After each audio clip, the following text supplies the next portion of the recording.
Ni un día de tranquilidad parece que van a tener de aquí a final de año o más en Ferraz, cuando todavía nos intentamos reponer de la corrupción directa e indirecta que rodea a Pedro Sánchez, de la supuesta financiación irregular del partido y de los supuestos abusos sexuales de integrantes de las filas socialistas. Se suma una más. La fontanera del partido, Leire Díez, ha pasado su primera noche en los calabozos, no directamente por la trama que la relaciona directamente con el Partido Socialista, sino por las mordidas en contratos públicos. Una más y sigue. La que fuese mano derecha de Cerdán, o así se hacía presentar ella misma, está directamente relacionada con presuntas irregularidades en contrataciones públicas junto a un nuevo personaje en este capítulo, Vicente Fernández, el expresidente de la Sociedad Estatal de Participaciones Industriales, el SEPI. Seguro que le suena porque fue uno de los protegidos de María Jesús Montero en la Junta de Andalucía. Si hasta ahora decíamos que todo el que se relaciona con Pedro Sánchez acaba entre rejas, con la ministra de Hacienda empieza a ser lo mismo. Además, esta misma mañana se ha producido una nueva detención, la de Anchón Alonso, socio de Santos Cerdán.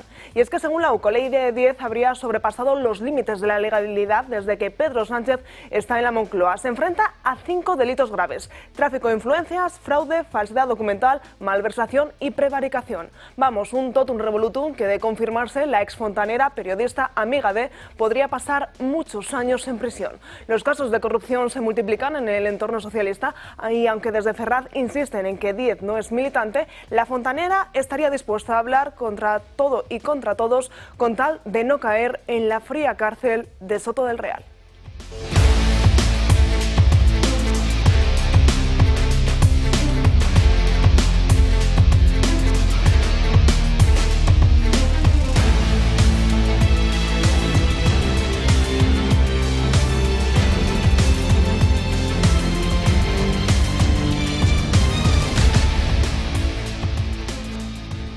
¿Qué tal están? Muy buenos días. Jueves 11 de diciembre miramos el Santoral San Dámaso I. Por delante 2 horas de programa en el que analizaremos o intentaremos analizar toda la actualidad de un día como hoy. Estaremos muy pendientes de ese calabozo en el que se encuentra Leire Díez desde ayer por la noche. Está previsto que como mínimo esté hasta mañana, que sea cuando pase a disposición judicial, y allí se determinará si la ponen en libertad, si va a prisión provisional, si le ponen algún tipo de medidas cautelares. También pendientes de el último pronunciamiento del Tribunal Supremo que tiene que ver con Ábalos y con Koldo García, y es que se les va a abrir un juicio oral y deberán seguir en esa prisión preventiva. Hablaremos de la Comunidad Valenciana, también de Aragón, donde poco a poco comienza a estar cada vez más cerca ese adelanto electoral autonómico, y de muchos más temas. También ese apartado internacional con María Corina, que ayer llegaba por la noche a Oslo y a las 3 de la madrugada salía a ese balcón para saludar a todos los venezolanos que estaban esperándole a pie de calles. Todo ello intentaremos abordarlo, intentaremos explicarlo durante las 2 próximas horas de programa, pero como siempre comenzamos presentando a las personas que me acompañan hoy en esta mesa, y como siempre pues no me falla Josep María Francas. ¿Qué tal? Muy buenos días. Muy buenos días. De momento, no te fallo, de momento. De momento. A ver, yo el lunes comenté que en los últimos 20 años los españoles nos habíamos endeudado en 33.000 euros por cabeza, niños recién nacidos incluidos, y niñas también, claro. Bueno, y me quedé ahí. Ayer miércoles, comenté el informe de la COE, donde decía que la presión fiscal en España desde el 2010 había subido 5,53 puntos. Nada de esto tiene que sorprender a la gente que sigue este programa, porque después aquí está José Ramón Riera, que predica en el desierto sobre esos temas desde hace ya varios años. O sea, Pero yo de esos dos datos, de la presión fiscal y de la deuda, dije, coño, si ya nos endeudamos más y me sablean más y no mejoran nada, no, ni mejora las carreteras, ni mejora la Renfe, ni mejora la vivienda, ni mejoran los médicos, ni mejora nada, ¿dónde puñeta va mi dinero? Y hoy ha salido en la prensa una pistilla de dónde va el dinero. ¿Y dónde va? Pues mira, el dinero va a través de la SEPI a los bolsillos de Vicente Fernández, Anchón Alonso y un largo etcétera. Porque claro, conseguir un tal Vicente Fernández, presuntamente todo, 5 millones de euritos en bienes inmuebles en no sé cuánto tiempo, coño, esto o es un milagro o parte del dinero que hemos dicho va por ahí. Claro, si además de eso empezamos a entrar en chiringuitos, chiringuitas y chiringuites, ni te cuento. Pero en fin, como está el maestro, el alumno se calla, el maestro Riera y yo me callo, simplemente digo, y ya empiezas a saber dónde puñeta va nuestro dinero. Pues también aquí en la mesa conmigo, don Luis del Pino, ¿qué tal? Muy buenos días. ¿Qué tal? Muy buenos días. Roberto Marín, bienvenido. Buenos días, Natalia, ¿qué tal? José Ramón Riera, muy buenos días, bienvenido. Muy buenos días. Pues vamos a comenzar el programa hablando de una imagen un tanto polémica que se vivía ayer en la Asamblea de Murcia, cuando la diputada por Vox, Virginia Martínez, acudía a la Asamblea con un niqab para presentar la moción de su partido sobre el uso de vestimenta islámica en espacios públicos, que fue finalmente rechazada. Desde el Parlamento murciano le dijeron que no podía estar en esa sesión plenaria con esa vestimenta y la invitaron a despojarse, a quitarse esa vestimenta. Ella se quitó el velo integral, pero mantuvo la túnica y comenzó su intervención, su defensa de esa moción, felicitando al Parlamento por haberla obligado a quitar ese cárcel de tela, como así ella misma lo autodefinió, pero dijo que porque en el Parlamento Autonómico no se podía vestir y en otros espacios públicos sí que estaba permitido llevar este tipo de vestimentas. Asimismo lo explicaba ella. Burka y niqab, que son prendas que someten, que ocultan, que callan a la mujer, han votado en contra de que esas prendas se rechacen. Hoy nos han prohibido ir con el niqab a la Asamblea Regional y lo entendemos porque esas prendas no se deben de llevar en ninguna parte, pero si no se puede llevar esas prendas en la Asamblea Regional, que es la soberanía del pueblo de la región de Murcia, tampoco se pueden llevar en los espacios públicos. En la Asamblea Regional de Murcia no, pero sin embargo en los espacios públicos sí que está permitido. Francas. Bueno, parece que es bastante incoherente, pero lo de que no se pueda, lo que se pueda llevar en otros sitios. Pero incoherencia es lo que la clase política hace tiempo tiene instaurado en España, sobre todo por parte de que según qué partidos. En algunos casos esa incoherencia se explica por el dogmatismo que hay detrás. En otros casos porque detrás hay cerebro vacío y detrás, en el tercer caso, que es el que más me preocupa porque eran amigos míos todos y algunos lo siguen siendo, por el complejo que tienen. Don Luis del Pino, ¿qué Hombre, vamos a ver, opinión merece? ¿cada uno puede vestir como le dé la gana? Pues hombre, sí, dentro de un orden. Hay desde siempre normas de vestimenta, como que uno no puede ir en pelotas por la calle. Está claro. En Barcelona sí, creo. ¿Por qué no? En Barcelona sí, bueno, no sé. Cambiaron. Son muy modernos en pero Barcelona. en los Siempre son muy lugares modernos. no tan más progresistas, pues normalmente no se puede ir. ¿Puede ir una mujer con el pelo tapado?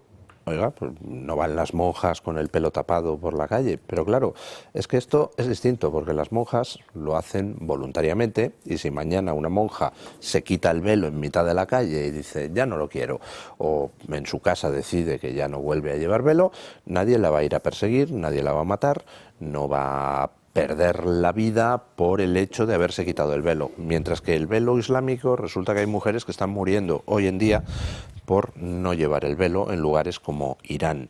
Por tanto, el velo islámico es un símbolo de sumisión y si eso es el velo, el que cubre solamente el pelo y la boca, pues ya ni te cuento el burka, que efectivamente es una cárcel de tela y es algo que se utiliza para que quede claro que la mujer es menos que el varón, que la mujer es pecaminosa, que no se puede dejar ver porque incita a los pobres varones musulmanes al pecado, al mostrar 1 centímetro de su piel. Bueno, pues eso no se puede consentir. O sea, ¿la gente puede vestir como le dé la gana? Sí, pero no si esa vestimenta sirve para humillar a otros, para señalar que una mujer o una raza son menores. Uno no puede, por ejemplo, ir vestido de nazi por la calle, porque no se puede. Entonces, lo siento, pero tampoco se debería poder ir con un burka o con un niqab. José El Ramón. nazi creo que en Barcelona tampoco se puede ir.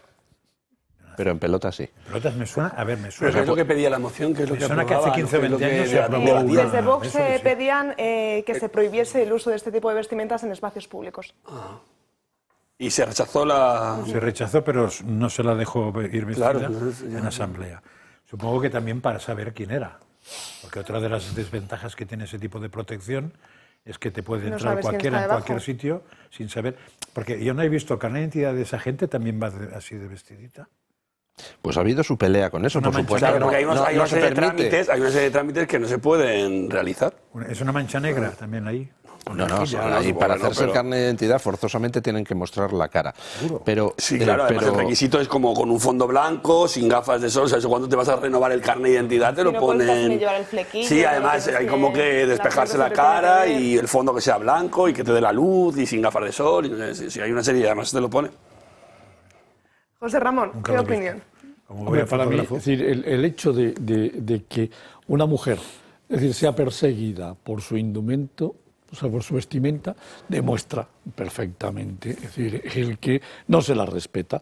A partir de aquí, hombre, que a la izquierda le encanta que no se respete a la mujer, lo están demostrando, es decir, todos los socialistas que por eso son feministas y algunos hasta están en la cárcel, o sea que, es decir, habría que entonces decir, yo soy feminista porque no soy socialista y además soy de derechas, es decir, en mi caso, es decir, yo soy feminista porque soy de derechas, no porque soy de izquierdas. Entonces estoy totalmente en contra de que a la mujer se la persiga por llevar un tipo de indumentaria determinada. Entonces, bueno, a partir de aquí ya podemos empezar a todas las disquisiciones. Pero lo que está claro, es que la izquierda es la antítesis del feminismo, está desde el momento en que los señores de Podemos son pro iraníes, los señores socialistas no hacen absolutamente nada en contra de este tipo de cosas, y todos aquellos que permitan que una mujer sea perseguida por el hecho de llevar una indumentaria determinada tienen un grave problema, es que no son feministas. Entonces, a partir, bueno, pues cada uno que se aplique el cuento como le dé la gana. Yo vuelvo a decir, yo soy feminista porque soy precisamente de derechas y soy de las personas que respeta con muchísimo interés y con muchísimo cuidado los derechos de la mujer. Entonces, porque soy de derechas. Y Roberto, ¿tú opinas acerca de...? Sí, yo creo que se ha esta dicho polémica? prácticamente todo. Efectivamente, yo creo que, bueno, pues es verdad que a la hora de presentar esta moción en el tema de la Asamblea Regional de Murcia, lo que no se entiende efectivamente es un poco lo que hablaba Francas, ¿no? La incoherencia de, efectivamente, en este espacio público no lo puede llevar, pero votamos en contra de que esto se ocurre. Yo creo que esto es verdad que genera una serie de problemas, sobre todo, o hay muchas denuncias vecinales de ciudadanos, que como decía Francas antes, cuando pagamos los impuestos y vamos a esos servicios, ¿no? Pues en tema de piscinas, en temas de tal, sí que es verdad que cuando llegan los meses de verano siempre hay problemas con ese tipo de vestimentas, en ese tipo de espacios públicos, que es verdad que habría que regularlo, pero bueno, pero es que es verdad que la vestimenta se regula en muchos sitios. También es verdad que las catedrales, por ejemplo, no puedes pasar con los hombros descubiertos, los hombres no podemos pasar en pantalón corto o en sandalia, porque hay mucha catedral, por ejemplo. Hablábamos antes del ejemplo de Barcelona, no, que es una ciudad muy turística, muy de playa, y es verdad que tú tienes que cumplir unas normas. Entonces, bueno, yo creo que cada uno, como decía él, puede vestir libremente, pero siempre respetando una serie de requisitos, ¿no? Y una serie de decencia, ¿no? De vestimenta. Y lo que pasa es que aquí no estamos hablando de decencia, ¿eh? Estamos hablando de otro tipo de planteamientos. De hecho, Estamos hablando de los derechos. mismos que ahora dicen que, claro, que cómo se va a prohibir el burka, que eso es respeto a la multiculturalidad, son exactamente los mismos, curiosamente, que hicieron la campaña y triunfaron para que se prohibiera a las azafatas de Fórmula 1 enseñar cacho en las ceremonias de la Fórmula 1, con lo cual dices, o sea, que la mujer que está vestida, pues, dentro de las normas de decencia, pero enseñando su belleza, resulta que eso ofende a las mujeres, pero que una señora vaya en una cárcel de tela no ofende a las mujeres. Han perdido el juicio Pero aparte, completamente. es decir, el tema es, esas mujeres que llevan esa vestimenta, es decir, en su país, si se la quitasen, son inmediatamente perseguidas. Entonces, ¿por qué? Porque la ley no se lo permite quitarse esa vestimenta. Entonces, yo lo que estoy en contra es decir, de que a la mujer se la persiga por llevar una indumentaria determinada, del tipo que sea. Es decir, me da lo mismo. Es decir, ¿puede ir en minifalda? Pues estupendo, magnífico, es su decisión. ¿Puede ir llevando el burka? Si no se la persiguiese, para mí sería completamente legítimo. El hecho es que a esa mujer se la persigue en esos países precisamente si se quita esa indumentaria. Con lo cual han convertido eso en un símbolo de sumisión de la mujer. Claro, y por evidentemente. eso hay Entonces, que evitar no que puedes eso se decir que use. eres feminista Sí, cuando estás defendiendo, sí, Bueno, que a la pero mujer se la persiga con ese, La ese frase tema. feminista socialista está tan de moda últimamente, por desgracia. De todos No, modos, pero es que lo que quiere Sí, no, llevarlo ya, es ya, por pero- reducción al absurdo. O sea, toda esta panda de golfos, sinvergüenzas, caraduras, jetas, es decir, acosadores, tal, todo esto, son los que defienden este tipo de cosas. Pues yo lo siento mucho. Yo estoy en contra de decir de que a la mujer se la persiga por llevar, es decir, una indumentaria determinada, es decir, o por qué de quitársela. No, perdóneme. La única ventaja, José Ramón, es que caradura. la gente está en contra de justo que se permita eso. Y me remito al dato, acordaos, una tal Silvia Orriols, os suena, ¿no?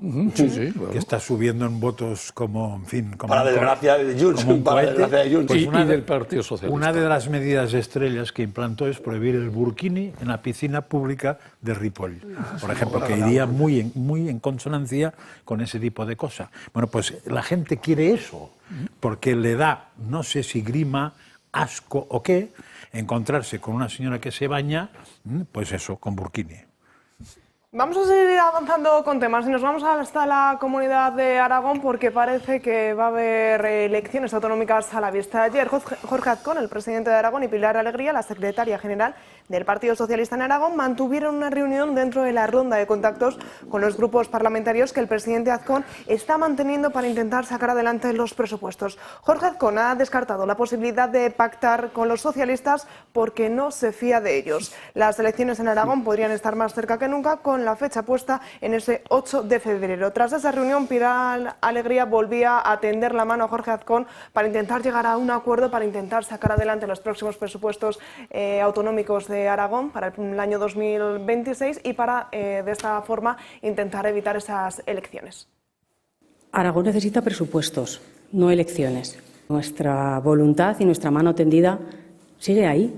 Lo único que nos han trasladado es que no confían en el Partido Socialista, que desconfían de nosotros. Yo también les digo, si convoca elecciones el presidente de Aragón, sin duda será por capricho, por interés personal, por incompetencia.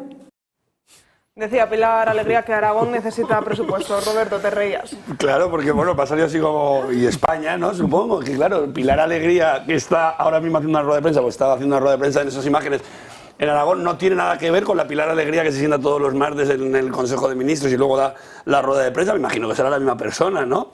O sea, claro, cuando vamos a Aragón, efectivamente, la mano tendida, ella quiere colaborar, Aragón necesita unos presupuestos, todo es así como muy...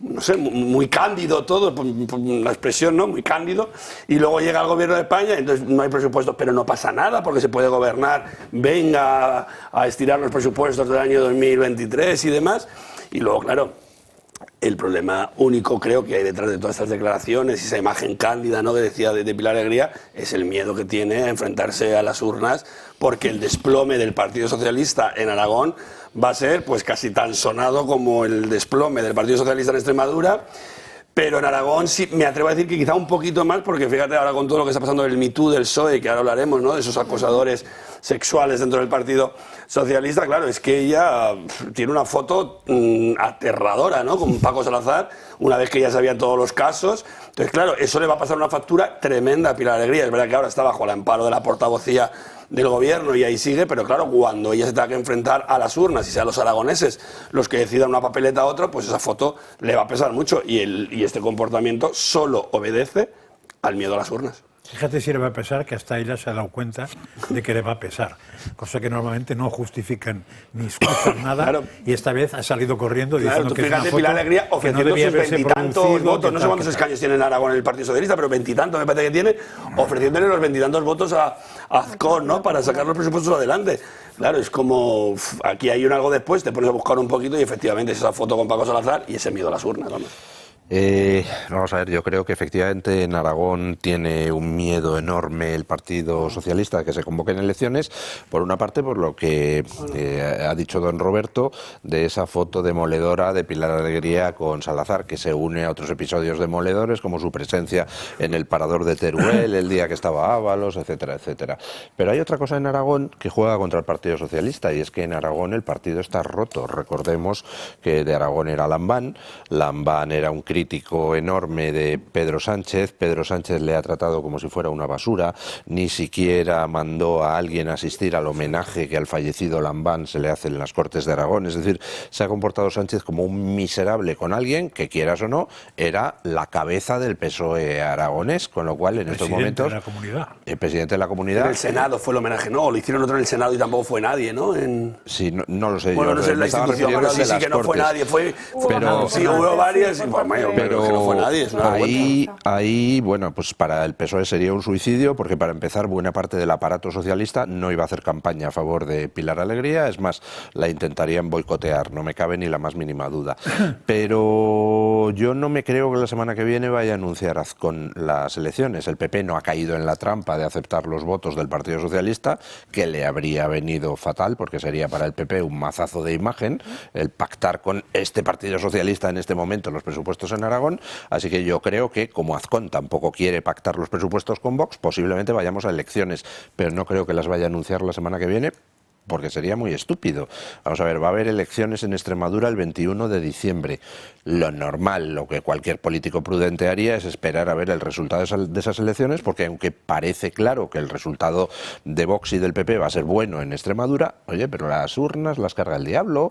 Quién sabe si al final, yo qué sé, la gente se vuelve loca y vota mucho a Gallardo, a pesar de todo, y entonces el resultado del PP es peor. Pero sería mucho loco, ¿eh? Bueno, sería muy loco, un nivel ya de loco, de locura tremenda. Haber cosas imprevistas, yo qué sé, y al final resulta que llega el 21 de diciembre y te llevas la sorpresa de que el resultado del PP y de Vox en Extremadura no ha sido tan bueno y que el PSOE ha tenido mejor resultado. Y entonces, ¿qué haces ya con las elecciones en Aragón convocadas y encontrándote esa sorpresa? Sería absurdo. Yo que Azcón me esperaría una semana más y visto el resultado de Extremadura y a rebufo de lo que se espera que sea un buen resultado, pues entonces ya convocas, ¿no? Es que se comprometió, parece ser, a la fecha, ¿eh? Eso es, este mismo fin de semana. Azcón dijo que eso lo tenía que haber pensado para antes. negociar con Vox para intentar sacar esos presupuestos, y si no, el próximo lunes, convocaría, disolvería las Cortes y convocaría elecciones. ¿Pero este lunes que viene? Eso sí, es. claro. Y, pues no sé, y las elecciones ya tendrían fechas, el próximo 8 de febrero. No sé, me parece un poco absurdo no esperarse al siguiente lunes, que son 7 días, ¿no?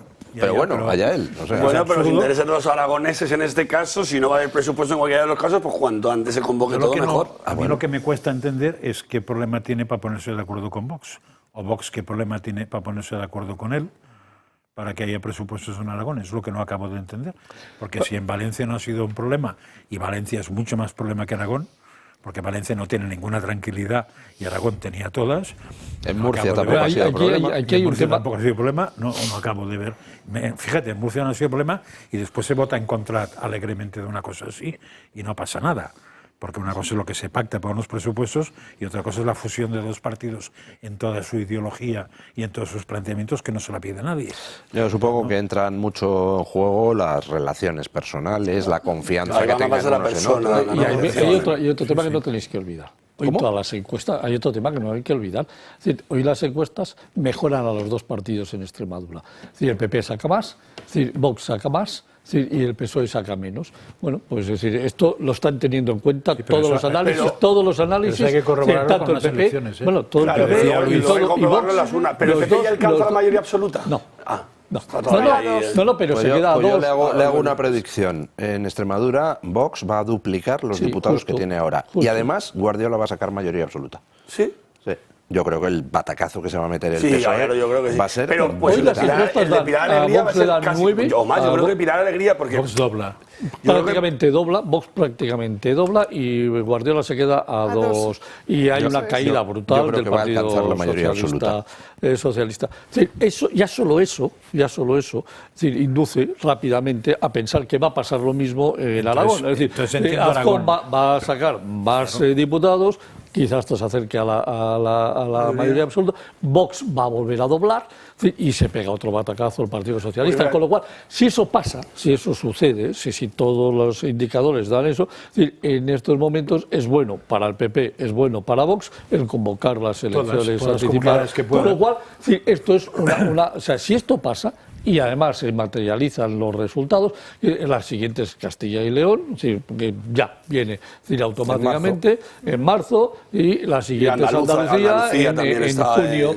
Con lo cual, claro, es que el batacazo va siendo tan enorme, si eso se confirma, es muy importante ver cuál es el resultado, la foto finish que tiene Extremadura, porque vista esa foto, es decir, vamos a ver, en teoría, una gran caída del Partido Socialista, una mejora sustancial de Vox y una mejora del PP. Joder, si esto va, y en Aragón sucede lo mismo, mejora del PP, mejora de Vox, caída del Partido Socialista, ya te vamos a la Junta, ¿qué hace el Partido Socialista? Claro, seguir esperando. Al final le vamos a tener que dar las gracias a Pedro Sánchez porque habrá hecho una cosa buena en su paso por Moncloa, que es destruir al Partido Socialista. Claro, evidentemente. Yo con respecto a la comparación que estamos haciendo de Extremadura y Aragón, yo quiero insistir, es que es verdad que Pilar Alegría tiene peor carta de presentación que Gallardo, pero mucho peor. Porque es verdad que Pilar Alegría tiene una proyección nacional que evidentemente no la tiene Gallardo. Y luego un poco lo que decía Luis, ahondando en ese Partido Socialista que está absolutamente dividido. ¿Cuánto socialista habrá que no vaya a votar al Partido Socialista por todos los feos que le han hecho a Lambán? Porque Lambán, efectivamente, era un referente para muchos de ellos. Hablábamos de los distintos homenajes que le han hecho. Es que nadie del gobierno le ha guardado un respeto. Porque sí que es verdad que cuando muere Fernán de Vara, el de Extremadura, es verdad que allí sí que hay representantes del Partido Socialista a nivel nacional, van al entierro y demás, pero claro, con Lambán no ha ocurrido lo mismo. ¿Cuánta gente se habrá sentido huérfana, ¿no?, de esos líderes políticos que han ido a acompañarlos? Encima van a hundir más, ¿no?, esa situación electoral. Por eso Pilar Alegría lo sabe. Sí, claro. Donde habéis visto que alguien vaya a decirle directamente, como decía un PSOE, a decirle al Partido Popular: toma mis votos que yo te los doy. Es que eso sabe lo que le viene encima y no quiere desplomarse, porque además eso sería un golpe directo. Eso sí que sería un golpe directo a Pedro Sánchez, ya que es su portavoz de gobierno. Entonces eso sí que sería una altura de miras de esas características. Y no es un golpe a Pedro Sánchez que Miguel Ángel Gallardo es presidente de la Diputación. El noviete del hermano, porque es el noviete del hermano, es decir, no vamos a dejarnos de tonterías. El noviete del hermano, es decir, que se presenta a candidato, es decir, y que además, es decir, está imputadísimo, es decir, en claros temas, es decir, porque está imputado, no nos olvidemos, es decir, porque como al final, es decir, lo único que le salva, aunque saque un diputado, es que se va a las Cortes, a la Asamblea extremeña, y va a haber que pedir el suplicatorio antes de que lo juzguen. Pero ya sí, no. Sí. ¿Quién, Gallardo? Sí. No, porque ya está la fecha puesta, ¿no? No, la de suya no, la del hermano. Yo creía que iban con de manera conjunta, me parece que era como para mitad de febrero o algo así. No, lo han atrasado a mayo. Ya en febrero no va a ser. Yo sabía que iba a ser con febrero. Se ha retrasado porque los abogados o no sé qué tenían otras causas, no sé historias. Pero en el momento que está puesto, ya lo mismo que hoy el señor Ábalos ya no puede dejar nada. Ni cambiar. Ayer o anteayer el señor Ábalos podía haber renunciado a su escaño y saltaba. Pero hoy no, porque ya se ha convocado juicio oral, aunque no tuviera fecha. Ya se o sea, ya está. Y ya no hay posibilidad de que cambie. Ya no, da igual, ya que renuncie lo que quiera, que cante misa, da igual, ya está hecho. Y Gallardo le pasa absolutamente igual, aunque se retrase 20 veces, porque el abogado le ha dado un teléfono. Da igual. En cualquier caso, está imputado, es decir, está perseguido por la justicia. Es importante. Presentar a la persona que está imputada y luego nos echamos la mano a la cabeza. Y se va a pegar un galletón. Si es que estamos presentando imputados en las listas. Se va a pegar un galletón, con lo cual lo que está claro es que en Aragón les va a pasar eso o más. Vamos con un último apunte que tiene que ver con la Comunidad Valenciana. Pérez Llorca pedía en su primer discurso como presidente de la Generalitat Valenciana esa reunión con Pedro Sánchez. Pues ya hay fecha confirmada, y es que será el próximo miércoles 17 de diciembre cuando Pedro Sánchez reciba en la Moncloa a Juanfran Pérez Llorca. En ese marco de esa reunión está abordar la necesidad de una mayor colaboración entre las administraciones públicas con el fin de agilizar la reconstrucción de la Comunidad Valenciana. Según ha informado en un comunicado, el jefe del Consell trasladarán la importancia de constituir una comisión mixta entre el Gobierno de España, la Generalitat Valenciana, los ayuntamientos, la Federación Valenciana de Municipios y Provincias y la Diputación de Valencia para coordinar las tareas de recuperación y atender las demandas de los municipios damnificados. Precisamente ayer denunciaban esa falta de presencia y de contundencia a la hora de reconstruir Valencia por parte del presidente del Gobierno, de Pedro Sánchez, que llevaba 400 días sin ir a visitar ninguna de esas zonas afectadas por la Dana. Una petición que hacía Pérez Llorca en ese discurso de investidura y una petición que parece que ahora sí Pedro Sánchez se la ha concedido y será el próximo miércoles. Lo que le falta esta reunión a mí por eso, porque la experiencia es que Pedro Sánchez será malo, pero es más espabilado que todos esos juntos y sumados. Entonces, de la misma manera que Mazón se le ocurrió casi besar al otro, decir, oh, gracias, presidente, por venir, mientras el otro le iba clavando un puñal, no sé si por la espalda o por enfrente directamente, abriéndole las tripas, aquí puede pasar absolutamente igual. Es decir, si ese tío no lo hace muy bien, y hacerlo muy bien, yo no sé cómo se hace, pero como mínimo es plantar cara antes, con unas peticiones clarísimas, que sean públicas y de incumplimientos, que ahí la tira, o sea, no hay que ser muy listo, para después, cuando acabe, hacer lo mismo, porque si no, va a parecer que es el lacayo de Pedro Sánchez. La única manera de arreglar el problema de Valencia es que llegue el dinero. Sí, como el dinero, como siempre. El comprometido. Claro, bueno, todo el dinero. Y era mucho, ¿eh? Sí, sí, todo el dinero. O sea, que sea justo y necesario. El comprometido, y si se necesita más, más. Si no, nos tenemos que olvidar que ha habido un desastre económico en la región que es monumental. Y el dinero no fluye. Ha pasado más de un año y no llega el dinero. No llega ni el dinero de Europa, que es el primero que tendría que haber llegado, sí, con el mecanismo rapidísimo de que llegue pasta. ¿No lo pidieron justo el día antes que se Sí, sí, a los 60 días el límite. Sí, sí, pero Europa ya ha aprobado. Las narices. Europa tenía 6 meses para aprobarlo, se aprobó también en el límite. Oiga, es que 2 meses para pedirlo, 6 meses para aprobarlo, se hacen 8. 20 años para llegar. Claro, el tema es que seguimos sin la pasta, es decir, no llega el dinero de ninguna manera. Ha llegado el del consorcio, parte del consorcio, para arreglar el problema de los coches. Es privado, ¿no? Sí, sí, bueno, es un teoría. fondo exacto. O sea, lo han pagado las empresas, lo han dado para eso. Y además resulta que lo que hacen es cambiar, fijar un procedimiento por el cual los proyectos en los pueblos para la reconstrucción de la Dana los tienen que hacer los secretarios, los técnicos municipales, y eso luego va a Moncloa o al ministerio, donde lo tienen que visar. Entonces, claro, son tantos proyectos que no dan abasto los técnicos municipales y Sánchez no ha permitido que se habilite otra vía para que esos proyectos puedan ir con más rapidez. En teoría, los 1.600 millones de euros que tendrían que venir de Europa tienen que ir directamente a la Generalitat. No pasan por el Estado. Deben de llegar a la Generalitat y la Generalitat es la que los tiene que administrar.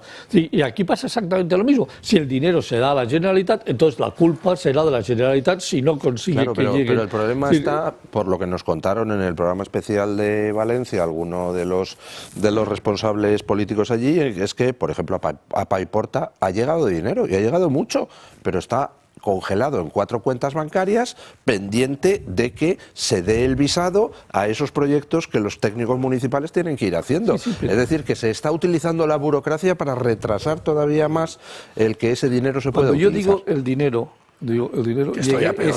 llegue de verdad a la economía. Es decir, los fondos de Generation hemos recibido 71.000 millones de euros. Que los tenga el Estado, sí, me parece estupendo que los tenga el Estado. Si no llegan a las empresas privadas, sí, no sirven de nada. Entonces, a mí que el dinero esté en Paiporta, sí, metido en cuentas corrientes, no me sirve de nada. Que el dinero de los 73.000 millones sigamos teniendo 40.000 millones pendientes de que lleguen a empresas públicas y privadas, que lleguen, es que los tiene las cuentas corrientes del Estado. Es que a mí, con perdón, me importa un pepino quién tiene que el dinero esté en el Tesoro español. Lo que quiero es que esté, es decir, en la economía real, si a la economía real no llega. Y ese es el problema. Es decir, que estén en cuentas corrientes, en cuentas bancarias, en el municipio de Paiporta, no sirve de nada, porque no llega a la economía real. Los responsables de PP y Vox eso es lo que hay que denunciar. Oiga, no, perdóneme usted, han pasado ya dentro dentro de nada.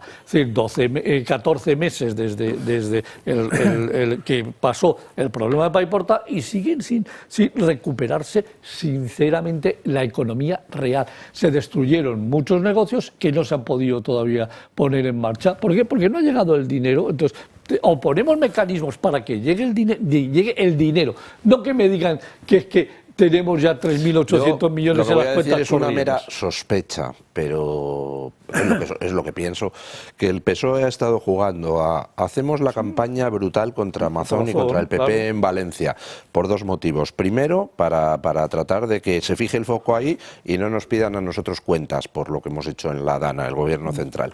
Y segundo, porque si hacemos la campaña lo suficientemente fuerte, forzamos a Amazon a dimitir y a convocar elecciones y así los que gestionamos el dinero luego seremos nosotros porque vamos a ganar esas elecciones. Muy bien. Yo creo que ese es el razonamiento que hicieron, lo que pasa es que les ha salido mal, primero porque al final Mazón efectivamente le han tumbado, pero no ha disuelto las Cortes y hay un nuevo presidente del PP, así que esa parte ya se les quita. Y segundo, porque no van a poder tapar sus responsabilidades por mucho que sigan intentando poner el foco en Mazón. ¿Y para qué quieren el dinero ellos? Yo tengo forrarse. dudas. Estamos en lo mismo. José Ramón, tengo dos dudas. Una, ¿soluciona algo una comisión mixta en que esté la Diputación, los ayuntamientos, el Gobierno Central, la Madre Superiora, la Generalitat y tal? ¿O soluciona mucho más que alguien que sea al ayuntamiento le delegue lo de ayuntamiento, a la Generalitat, lo de Generalitat y ya está? Y segunda duda, si económicamente un tío que tiene una tienda ahora mismo, no en Valencia, sino en Madrid, ya las pasa canutas para llegar a final de mes. Es más, están cerrando la mayoría. Si además de eso te han machacado porque se te ha estropeado todo el negocio, te ha venido abajo y tal, ¿estás esperando dinero para volverte a tirar a la piscina para que te crujan otra vez? Yo creo que esa economía no la levanta hasta que no haya un cambio drástico de gobierno, perdón, no de gobierno, sino de planteamientos de un nuevo gobierno. Porque ahora mismo soy de Valencia y no si me llega el dinero lo guardo para buscar tiempos mejores, pero no me meto en una cosa que me van a crucificar en 2 días otra vez. José María, sí, yo lo único que digo es, si no llega el dinero, no hay ni una sola oportunidad. Si llega el dinero, lo mismo lo hay, lo mismo no lo hay. Pero desde luego, si no hay dinero, y hoy no ha llegado el dinero, eso no se va a recuperar, digamos, por ciencia infusa. Es decir, no llega el dinero, no hay business, no hay negocio. Veremos a ver qué pasa con el dinero, veremos a ver qué pasa con esa reunión el próximo miércoles 17 de diciembre. Nos vamos a ir a la primera pausa publicitaria y enseguida seguimos aquí en Dando Caña. Y Teresa Paramato ha tomado posesión como nueva fiscal general del Estado en un acto solemne que se ha celebrado esta misma mañana en el Salón de Pleno del Tribunal Supremo ante los magistrados que formaron el tribunal que condenó a Álvaro García Ortiz a 2 años de inhabilitación por revelación de secretos, propiciando con ello su salida del cargo. Ayer Teresa Paramato prometía ese cargo con el rey Felipe VI y ayer mismo ya el BOE hacía público ese nombramiento y el cese de Álvaro García Ortiz.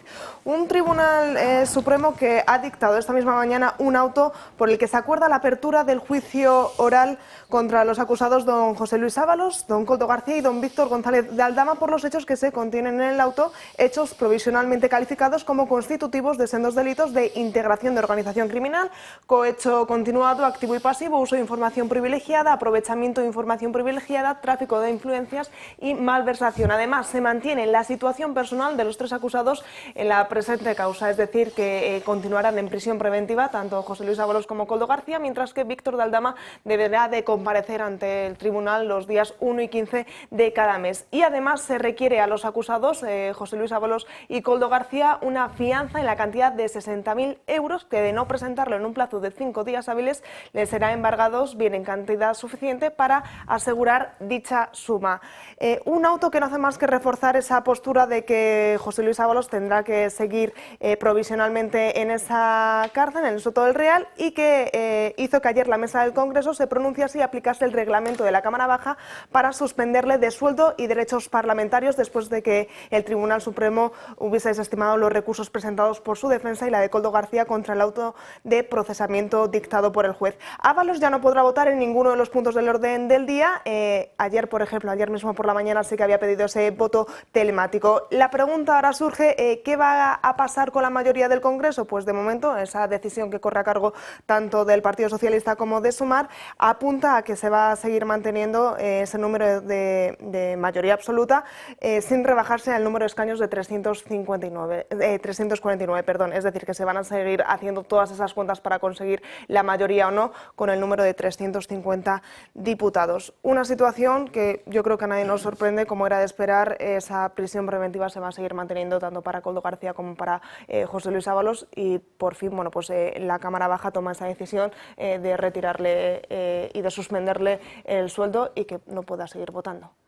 Roberto. Bueno, pues yo lo que estás diciendo, quien nos esté escuchando desde sus casas, verá que es totalmente anómalo de lo que estás hablando. O sea, aquí se está hablando de reducir el número de diputados en el Congreso porque hay un señor que está en la cárcel y que no ha renunciado a su acta de diputado. O sea, ya de por sí la situación es anómala. Pero bueno, lo que estamos viviendo en esta legislatura, que es verdad desde hace ya mucho tiempo, es prácticamente todo anómalo y todo por primera vez. Mire, el señor que está en pantalla, la que compartimos pantalla, en el año 18 era la imagen de la regeneración de este país. Él presentó, su partido, una moción de censura contra el gobierno de Mariano Rajoy, y ese señor defendió esa moción de censura. Ese señor hablaba de regeneración, ese señor hablaba de que había que acabar con la corrupción, y hoy es el claro ejemplo de la corrupción de este país.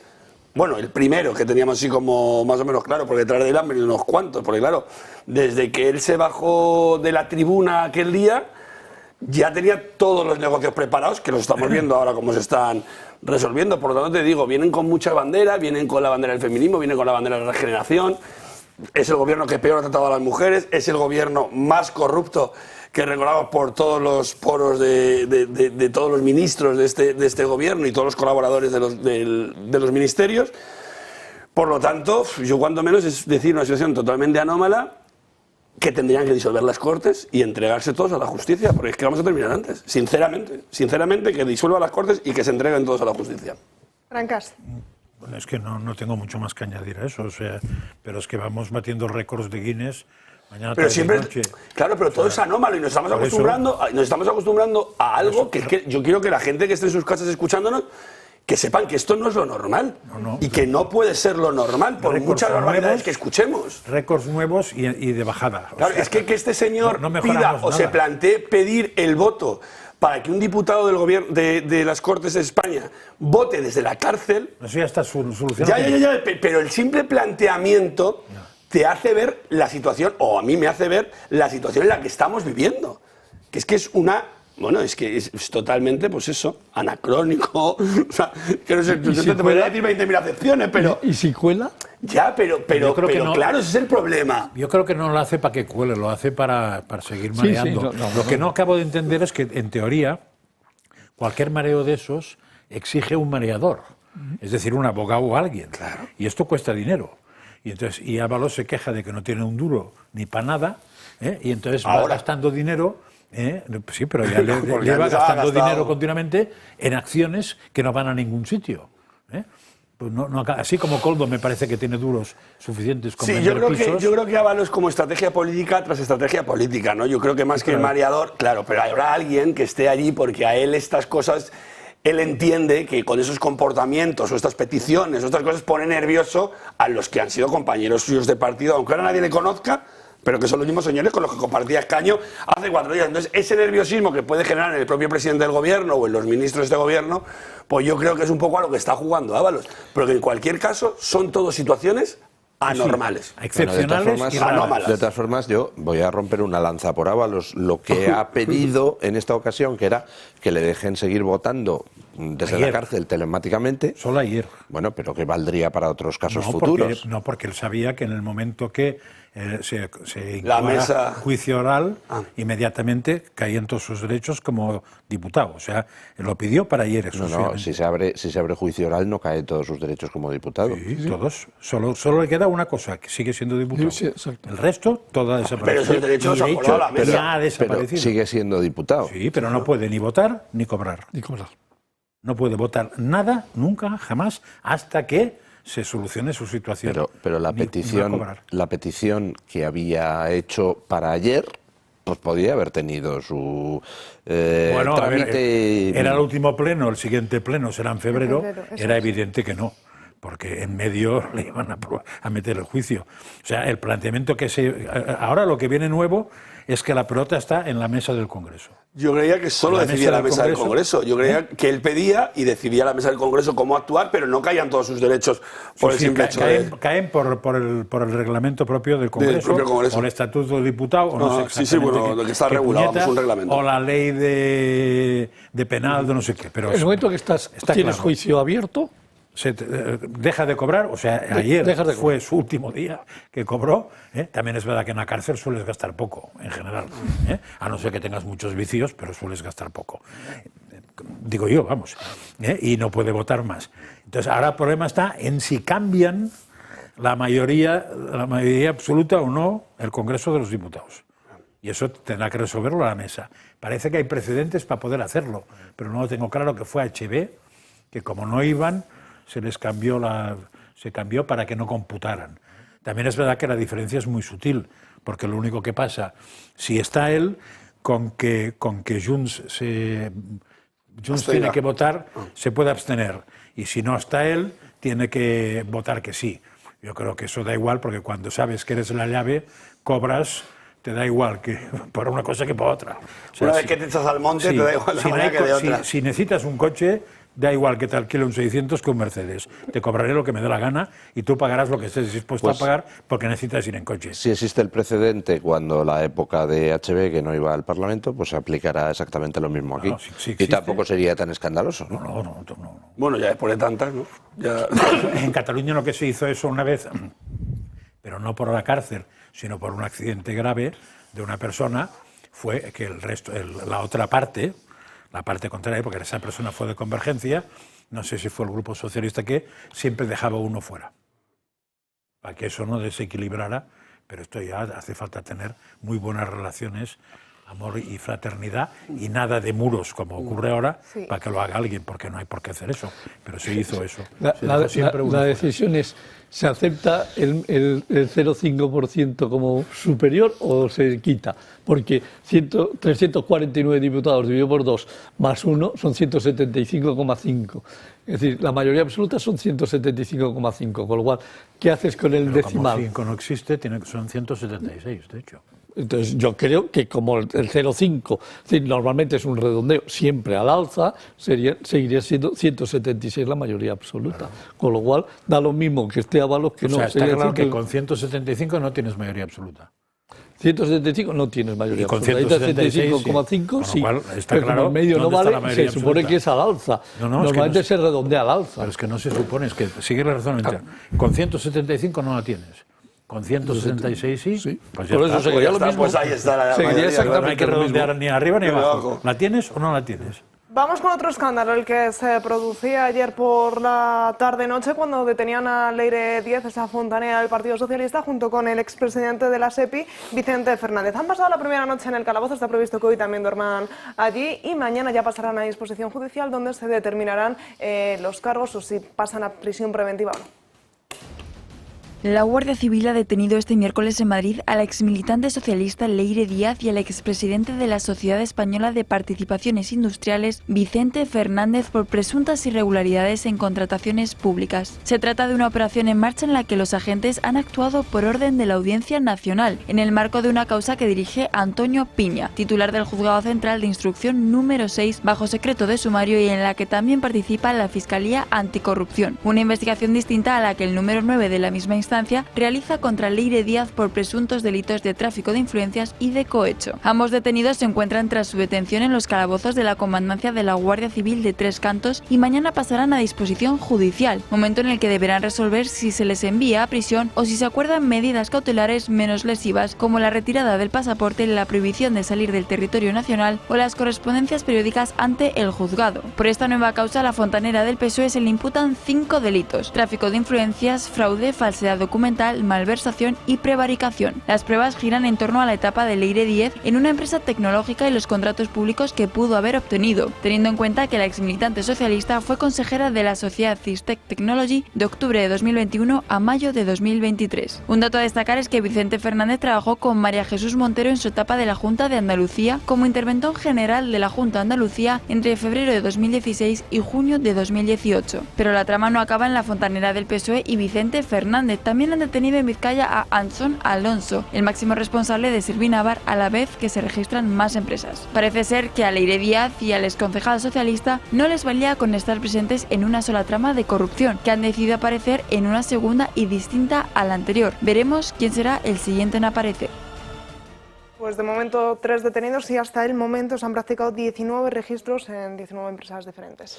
Vamos a ver, yo solo una observación, no son dos tramas distintas. Si tiene importancia la detención de ayer de Leire Díez y el señor Fernández, el expresidente de la SEPI, y de Antxon Alonso, es precisamente porque pone de manifiesto la conexión del caso Leire Díez con el otro macrocaso de corrupción que afecta a Pedro Sánchez.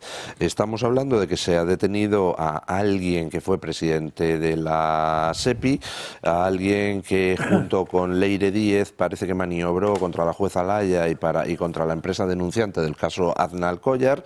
Se ha detenido a alguien que desde la SEPI participó en toda una serie de operaciones empresariales bajo sospecha. Se ha detenido también a Antxon Alonso. Y queda claro una cosa, que el vínculo de unión de todo eso se llamaba Santos Cerdán. Santos Cerdán era aquel para el que trabajaba Leire, según confesión de ella misma en un audio. Santos Cerdán era el socio de Antxon Alonso.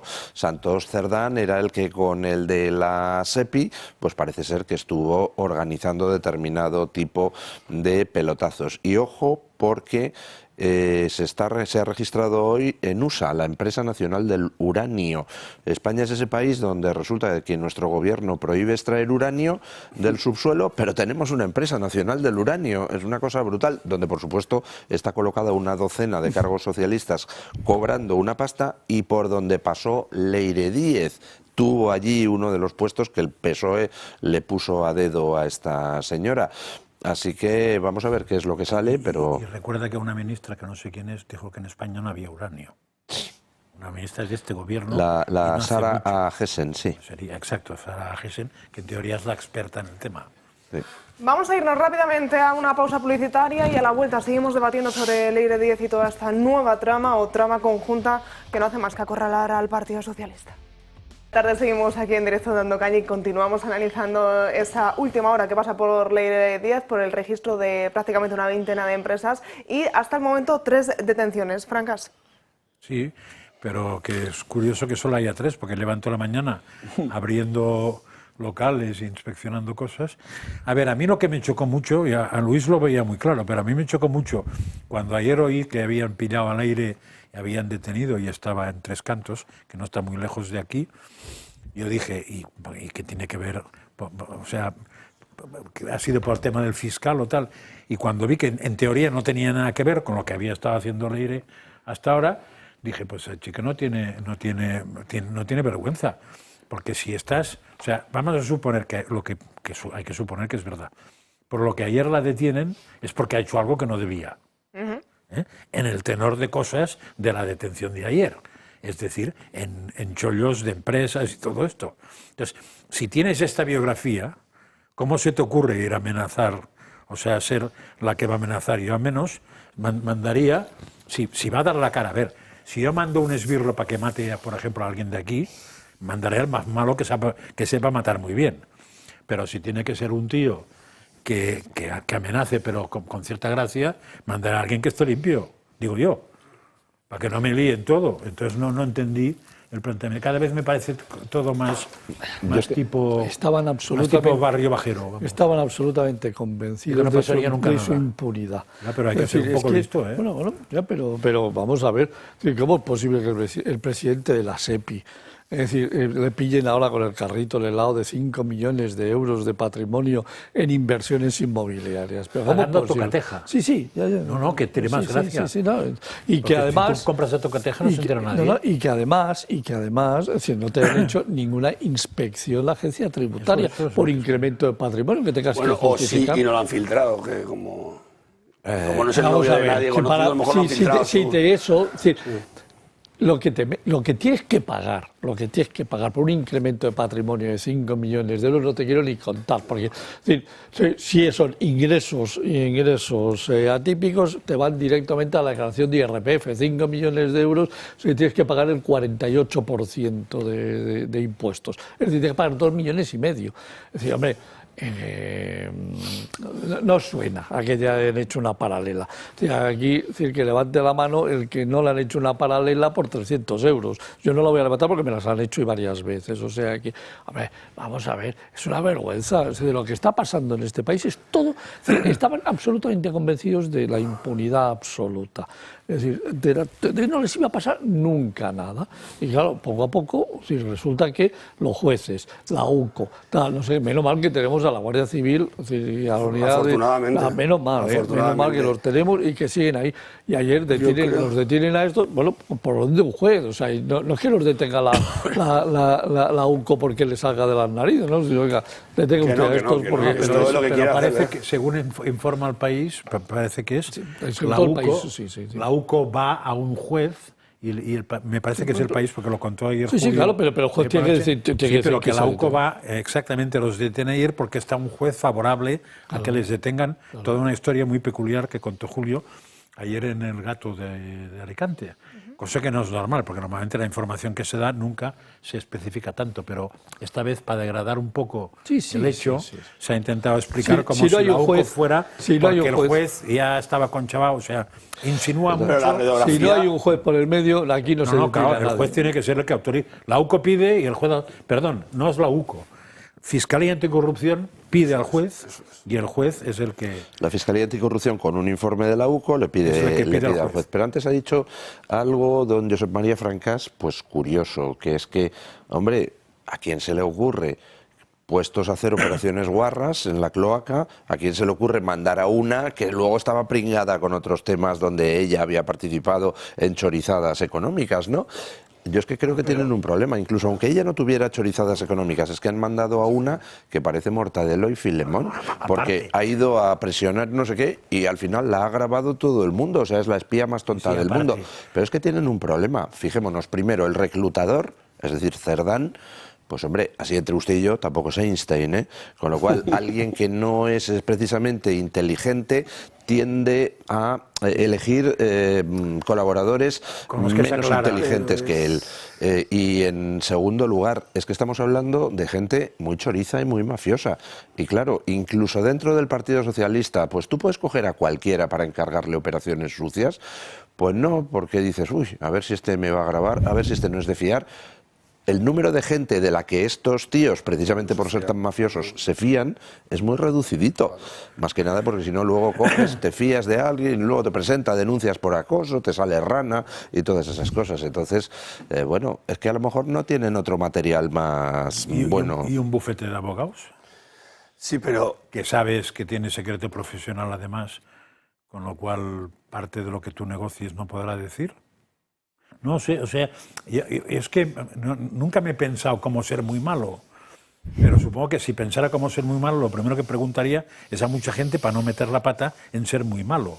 Porque lo peor que puede ser... usted dejando pistas, claro, ¿no? Pero es ser malo y gilipollas, o sea. Entonces, la radiografía... Que no sé cómo lo haría, pero preguntaría a tíos potentes. Claro, pero entre ellos no se fían. Esas preguntas no se harían porque entre ellos yo creo que no se fían. O sea, ha llegado un momento en el que efectivamente yo creo que la radiografía de este país es deplorable y todo eso comenzó, pero si es que con las primarias de Sánchez ya estaban delinquiendo. Entonces, es que de aquellos barros estos lodos, ¿no? Es que, claro, entonces tú vas haciendo compañeros de viaje que a cuál es más chungo, si me permite la expresión, o menos sofisticado a la hora de incluso delinquir. Yo creo que ha llegado un momento en el que, lo decía yo creo que antes Riera, que la impunidad es que están por encima. Llevan desde el año X, desde las primarias, desde antes de las primarias, te hace preparando todo descuidado, esto. la impunidad te hace descuidado. Claro, entonces ya ellos se creen, pues eso, no pasa nada, lo ha hecho uno, lo ha hecho otro. Lo decía la presidenta Ayuso, delincan ustedes más despacio porque ya llega un momento de la rapidez. Lo comentábamos incluso al principio. Digo, yo que vengo en transporte público desde Alcorcón aquí, cuando me he montado había mucha gente, bueno, varios que no estaban detenidos y cuando he llegado aquí ya estaban detenidos. Posiblemente ahora me vuelva al transporte público en Alcorcón, que hablamos aproximadamente de una hora, y haya otros tantos detenidos. O sea, es una velocidad que es que, claro, la prensa, los periodistas, los políticos de la oposición, es que está todo el mundo colapsado porque es que están en plena, vamos, es que se están desintegrando por momentos. Roberto, no nos olvidemos que el primero que tomó la decisión de cambiar urnas fue el que hoy es presidente del gobierno. Dijo, oye, hay que cambiar las urnas para que ganemos. Eso es. Entonces, y ahí, ¿cómo se van a fiar? a partir de ahí, sí, todo es un proceso. Es decir, hombre, claro, si le estoy haciendo una trampa electoral en el partido para el secretario general, para que salga mi secretario general, y luego resulta que es el presidente del gobierno, yo ya puedo hacer lo que me dé la gana. Claro, por eso es decir, te a partir digo, de aquí es pues cuando ahí se está la monta impunidad, todo. pero luego, y además, fijaros, a sabiendas por parte del número uno. Claro, ¿Qué te crees? pero, ¿Que no lo pero todo ese entorno del número uno ya ha ido cayendo, o ya está cayendo en estos momentos. Y ahora se está despedazando la de la número 2. Porque ahora todos los que rodean a la ministra Montero están en la misma situación, que ya no le deben quedar, por cierto, manos ni para aplaudir ni para nada, porque las tienen de achicharradas ya. Ni pies. Todas, claro, ya deben tener. Claro, primero los aplausos, ya. que yo creo que tampoco eso es sano, aplaudir de esa manera. ¿Sabéis a qué me recuerda todo eso? Me vienen dos nombres a la cabeza, ya sé que no tienen nada que ver. Amedo y Domínguez. Sí. Porque si os acordáis, o sea, eso es alguien, no sabemos exactamente quién, decide atacar a ETA directamente con sus propias armas y supongo que coge los comandos más eficaces que hay en Europa, que son dos tíos que el primero que intentan se equivocan de tío y matan a uno que no toca y cosas así. Entonces, claro, cuando vas viendo esas cosas, le comento que no acabas de entender, o sea, no acabo de entender el nivel cultural. Pero ahí priorizas, yo me imagino que ahí en situaciones de esas características ellos pensarán con su mente retorcida que priorizarán la lealtad a la eficacia de lo que hagan, ¿no? Supongo, para pero poder compartir, ¿no? Esas cosas. A uno de cuya lealtad tengas dudas, no le puedes coger nunca, aunque sea el más eficaz del mundo. Pues te digo, entonces yo creo que ahí prioriza la lealtad y luego ya pues que vaya saliendo como puede. Pues lo que decía. Pero es que la lealtad no existe. Vamos a ver imágenes de una de las empresas que está llevando a cabo ese registro. La empresa Plus Ultra sería una de esas señaladas por la UCO, sería donde se estaría llevando a cabo los registros, intentando recabar pruebas, intentando, bueno, pues esas pruebas con las que esclarecer toda esta nueva trama con la que ayer nos acostábamos y que hasta el momento tiene 3 detenidos. Decíamos, son más de, bueno, cerca de una veintena, 19 las empresas que están siendo registradas durante la mañana de hoy y la actualidad pasa precisamente por esa empresa, por la sede de Plus Ultra, que en estos momentos continúa el registro. El titular es correcto. La policía registra la sede de Plus Ultra, no es la UCO, es la UDEF. Entonces no sé si es que el juez se lo ha encargado unas cosas a unos y otras cosas a otros. O se si es tienen que son dos repartir casos- porque no dan abasto. O no dan abasto, Unos y otros. Pero bueno, esto de Plus Ultra es verdad que fue muy llamativo en su momento. Yo no me acuerdo ahora el número de millones, pero fue que... 53, creo 53, ¿no? Lo que era llamativo es el número de aviones. Bueno, millones. el rescate aquel, claro, imagínate. Así Dos que, aviones. Que tenían una avioneta. No, tenían dos aviones. Una Pues avioneta. ahora veremos, ¿no? Dónde quedó aquel rescate y cómo... Es y la los única compañía que resultados. puede ir a Venezuela aún, por eso, ¿eh? Exacto. Hay un dato que tenemos que tener en cuenta para ver qué está pasando, que es que hay 1 millón de mensajes capturados a los implicados en la trama, en los distintos registros. De ese 1 millón de mensajes hay un 80% que siguen todavía encriptados. Del otro 20%, pues solamente se ha podido analizar una parte. Y a medida que la UCO va analizando más mensajes, van saliendo más hilos de los que tirar. Con lo cual, si con lo que tenemos hasta ahora, pues ya ¿cuántos imputados socialistas tenemos? Una docena, por lo menos, larga. Ya te quedas corto, ya hay más, Bueno, pues no sé, pero vamos a tener que habilitar para el Te refieres macrojuicio al al tema PSOE. económico, Vamos a no al tener... sexual. ¿Eh? Te refieres al tema económico. Económico, no al económico. sexual. Me refería al económico, pero vamos a tener que al final que habilitar el Bernabéu para el macrojuicio Hombre, al PSOE. Yo creo que tienen que externalizar. La ciudad de la justicia que se está construyendo ahora en la Comunidad de Madrid va a haber que hacerla bastante más grande. Y ya es grande. No alquilar una empresa externa. No, pero que lo haga. lo que hay que hacer es una cárcel muy grande.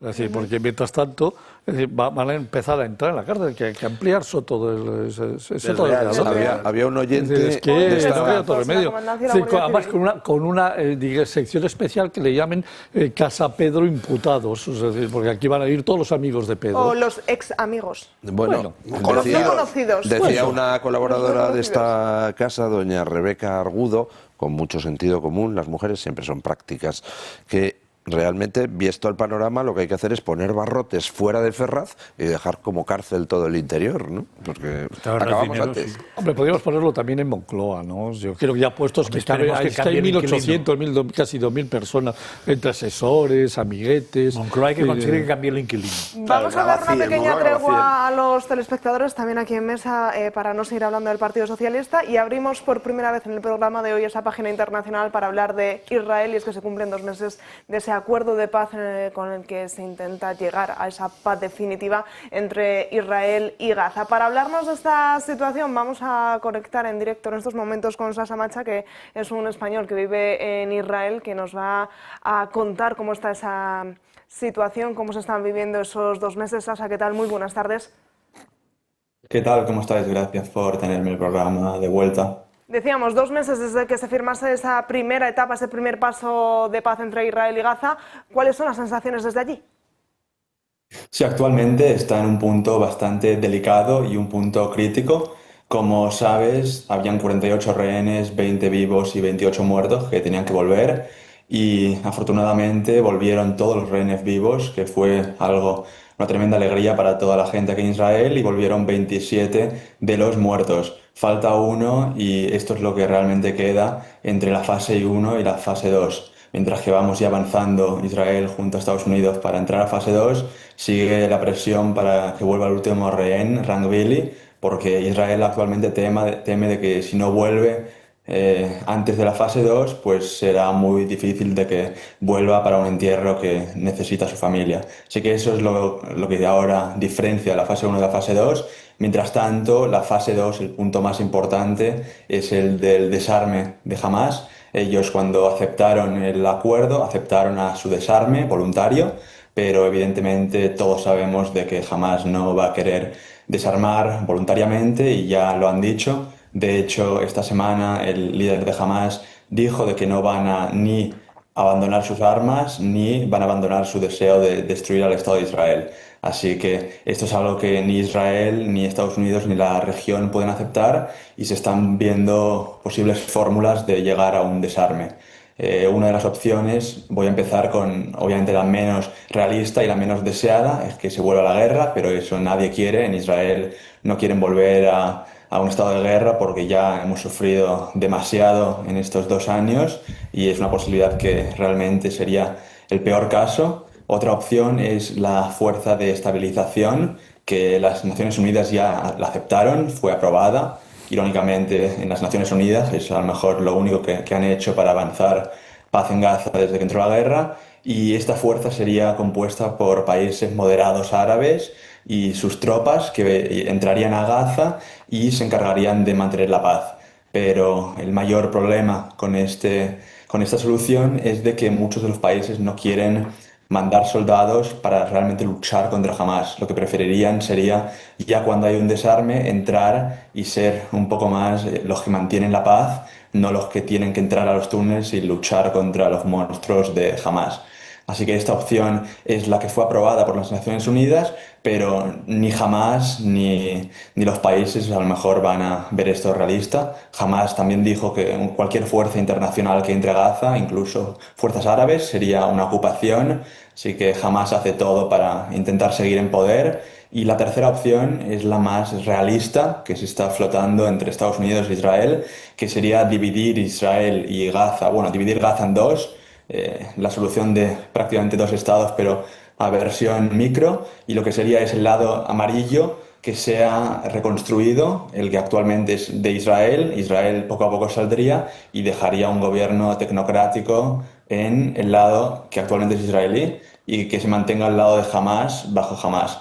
Pero se intentaría cambiar y traer a civiles que actualmente están bajo los terroristas de Hamás, intentar repoblar la zona amarilla con civiles, y eso sería un golpe muy duro a Hamás, y le pondría mucha presión porque su mayor arma, como bien sabéis, si antes eran los rehenes que lo usaban como fichas de negociación, actualmente son los civiles porque pueden esconderse detrás de ellos y reconstruir sus fuerzas y usarlos como peones para intentar atacar y llevar su sueño radical islamista de destruir al Estado de Israel. Nos comentaba Sasa que falta esa liberación de uno de los rehenes para pasar a la segunda fase de paz, de ese acuerdo firmado para alcanzar la paz. ¿Realmente en Israel se respira paz en estos 2 meses? Se respira silencio, eso 100%. También alivio, porque la vuelta de los rehenes vivos fue algo que realmente emocionó a cada persona en este país. Y la paz, como mucha gente en este país, y creo que todos, creen que la diferencia entre un alto al fuego temporal, como lo que tenemos actualmente, y una paz duradera, es el desarme de Hamás y la desradicalización de la Franja de Gaza. Porque si el sistema educativo no cambia, al final van a estar criando y construyendo la próxima generación de terroristas. Y el pueblo de Gaza entendemos que se merece un mejor futuro, libre del terrorismo y que pueda vivir junto a Israel y no en vez de Israel. Nos lo comentabas como un tercer escenario, como el menos querido, el menos deseado, esa posible vuelta a la guerra, al conflicto bélico. ¿Creéis que está cerca volver a esa guerra? No, yo no creo porque Israel no quiere y por primera vez Israel tiene la mano arriba en toda la situación y en negociaciones. Ya tienen de vuelta los rehenes, que era lo más importante, y jamás no quiere volver a la guerra porque están muy débiles y su interés es reconstruir y rearmar. Así que actualmente lo importante es ver cómo llegar al desarme sin que volvamos a la guerra. Y por eso floté esas 2 opciones de, uno, la fuerza de estabilización, que es realista, pero ya cuando haya un desarme, porque fue aprobado por las Naciones Unidas, por Estados Unidos y por Israel, solo falta países que estén dispuestos a enviar soldados a luchar contra un enemigo que realmente usa las peores tácticas de guerra y nadie entendiblemente quiere ir a luchar contra ellos. Entonces, la tercera opción, dividir Gaza en 2, es la que más están usando temporalmente para ver cómo presionar a Hamás, mejorar y reconstruir la vida de los civiles y buscar fórmulas del desarme a la vez. Sasa, junto a mí está don Luis del Pino, que tiene una pregunta para ti. ¿Qué tal, don Sasha? Buenos días. Ha dicho que una posible solución sería el dividir la Franja de Gaza de acuerdo con lo que ahora mismo es el statu quo, es decir, hay una zona, digamos, buffer ocupada por Israel, hay otra zona que todavía sigue jamás controlando y que una posibilidad pues sería dividir Gaza definitivamente en esas 2 zonas y, bueno, poco a poco que los palestinos pues fueran dándose cuenta de que una zona prospera y la otra zona sigue sumida bajo la tiranía sangrienta de Hamás. Pero ahí hay un problema, veo un problema en esa solución, y es que habrá que abordar internacionalmente el problema de que al final la financiación le llega a Hamás para sus actividades terroristas desde organizaciones occidentales o internacionales a través de organismos como la UNRWA, con lo cual en esa solución posible que usted dice, ¿cómo evitamos que siga llegando dinero, por ejemplo, a través de la ONU a Hamás y que Hamás construya otra nueva infraestructura terrorista de túneles para atacar la zona de Gaza liberada? Sí, eso es un gran problema, evidentemente. Bueno, divido la respuesta en 2. Uno, organizaciones como UNRWA o organizaciones humanitarias, Israel entiende de que son parte del problema y no una solución. La forma que, un poco la metáfora con la que se trata en Israel es de que no puede ser el bombero y el arsonista a la vez. UNRWA tanto educó a casi todos los terroristas del 7 de octubre, educaron toda la Franja de Gaza y también tienen un estatus especial para refugiados palestinos, un estado de refugiados que no existe para ningún otro grupo en el mundo o en la historia. Cualquier generación de palestino que salió de Israel y de la zona en el 48 siguen siendo refugiados y nunca han buscado una fórmula de repoblar o de traer otra nacionalidad, mejorar su situación porque les han querido educar y radicalizar de que son refugiados eternos. Y evidentemente esto es parte del rechazo por la existencia del Estado de Israel y es una forma que a través de UNRWA se busca esta eterna guerra. Eso por una parte, así que lugares, organizaciones como UNRWA no formarían parte y tanto Estados Unidos también lo entiende. Entonces, la opción de cómo traer a civiles al lado israelí mientras que Hamás no construye túneles para atacarlo, eso es más complicado, pero la fórmula se trata de repoblar el lado controlado por Israel y los países moderados árabes, porque al poblarse y sacar a los civiles del lado controlado por Hamás, lo que estaríamos haciendo efectivamente es presionar a Hamás y aislarlos de su mayor arma, porque sin civiles Hamás no puede luchar, sin civiles Hamás no puede construir una guerra para atacar al lado israelí y sin los civiles se puede mover a algo que sería más parecido a una paz, mientras que los gazatíes encuentren una vida mejor y se busquen fórmulas a la vez para desarmar a Hamás totalmente, pero sin sus civiles. Francas también tiene una pregunta para ti, Sasa. Sí, a ver, la información que ahora mismo llega a España, a la población española, sobre el tema del conflicto de Gaza es casi bien cero. Sí que sí que ha salido una cosa muy interesante, que como España está muy enfadada con Israel, no va a competir en Eurovisión, pero eso es lo máximo que hemos conseguido saber del tema. Pero de vez en cuando salen dos tipos de informaciones. En un entorno se habla de ejecuciones de Hamás de población civil, de población civil en Gaza, y por otra parte otro grupo de prensa habla de vez en cuando de saltarse continuamente el alto el fuego por parte de las tropas de Israel que no respetan nada. Entonces, de esas dos cosas, ¿hay alguna que sea cierta? Hay una que es cierta, la primera, creo que tú ya sabías la respuesta al preguntar, pero voy a elaborar un poco más.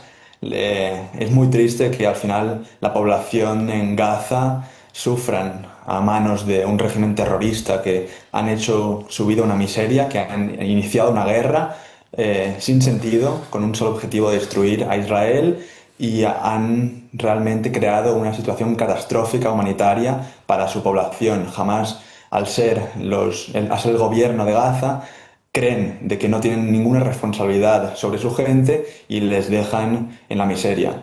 Y a la vez ahora, cuando Israel salió y se declaró alto al fuego, empezaron a matar a colaboradores de Israel, aunque realmente eso no es la situación, es una máscara que han usado para atacar cualquier oposición local y cualquier voz de que tendría que llegar a Occidente. Estas voces desde Gaza que odian a Hamás, que quieren a Hamás fuera, que quieren un mejor futuro con Israel, no ser el mejor amigo de Israel, pero sí tener una paz y silencio. Esta gente y estas voces no llegan a España ni a la prensa y son ignoradas. Y me parece una gran tragedia que en los medios españoles, a excepción de algunos como vosotros en El Toro, que estas voces desde Gaza no lleguen, porque son las que tanto necesitamos para un futuro sin terror en Gaza.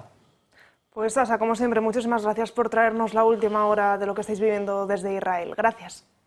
A ti, muchas gracias. Buen día. Y nos vamos a ir a publicidad, pero antes, ya saben, el Pozo Alimentación da la bienvenida a la Navidad con una campaña que apuesta por el humor, la cercanía y la familia. Este año la marca ha puesto en marcha 3 acciones muy especiales para reforzar sus valores de tradición, calidad y confianza. En primer lugar, estrena la campaña esta Navidad El Pozo es la clave, presente en televisión y redes sociales. Con un tono divertido y auténtico, muestra esos pensamientos espontáneos y pequeñas tensiones que surgen en cualquier comida familiar y cómo los productos El Pozo se convierten en la clave para transformar esos momentos en encuentros felices. Además, El Pozo estará muy presente en uno de los espacios navideños más emblemáticos de Madrid, la pista de hielo de la Plaza de Colón, impulsada por Javier Fernández, campeón del mundo de patinaje. Allí también se encuentra la casita mágica de Papá Noel, la única de Madrid que no requiere cita previa para que los más pequeños puedan entregar su carta de manera libre y accesible. Y como tercera acción, la compañía participa en la renovada Navidad del Santiago Bernabéu, la Mavidad, donde ofrecerá sus soluciones gastronómicas a todos los visitantes. Con estas iniciativas, el Pozo Alimentación quiere acompañar a las familias en unas fiestas llenas de emoción, sabor y momentos compartidos. Sensibilizar a la población de la importancia que es cuidar de los oídos es clave, y más teniendo en cuenta que España es uno de los países europeos con mayor contaminación acústica. Además, ojo, porque durante las vacaciones tendemos a escuchar peor. Para sacarnos de dudas, para contarnos todas estas curiosidades, está con nosotros Eduardo Morán, de Ópticas Morán. ¿Qué tal? Muy buenas tardes. Hola, muy buenas a todos. ¿Qué tal?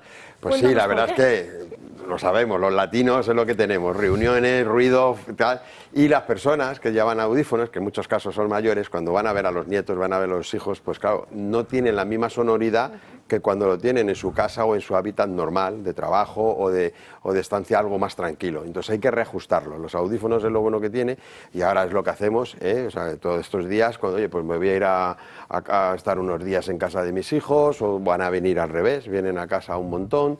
Entonces, ese ruido o esa sonoridad que tenemos que tener hay que reajustarla. Como los equipos de música, pues nosotros lo tenemos que hacer igual. Pues para que los sonidos que son más bajos se potencien, pero no sobrepasen el umbral de la molestia y del dolor.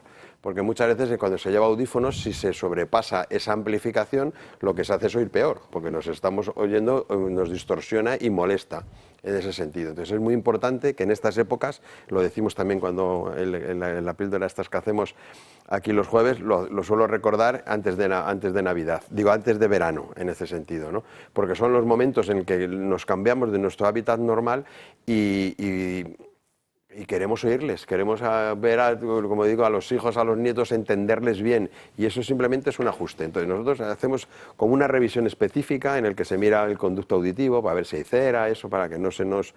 que lo pongamos en las condiciones necesarias para oír lo mejor posible y sobre todo entender lo mejor posible, porque es una de las cosas que cuando se lleva audífono oímos, pero si no lo llevamos bien regulado, lo que hacemos es que no entendemos bien, y eso es que al final nos retraemos en las conversaciones, porque claro, contestamos cosas o no sabemos muy bien cómo nos han dicho, pues es como cuando a lo mejor aquí se hablan todos a la vez, que en casa se oye un poco mezclado, pues eso es lo que les pasa en el audífono cuando no están bien ajustados. Y más en estas fechas tan especiales que tendemos a juntarnos con más gente, con las celebraciones, y hay mucho que contar. Una revisión o un reajuste que hay que hacer antes y cuando volvamos de las vacaciones también.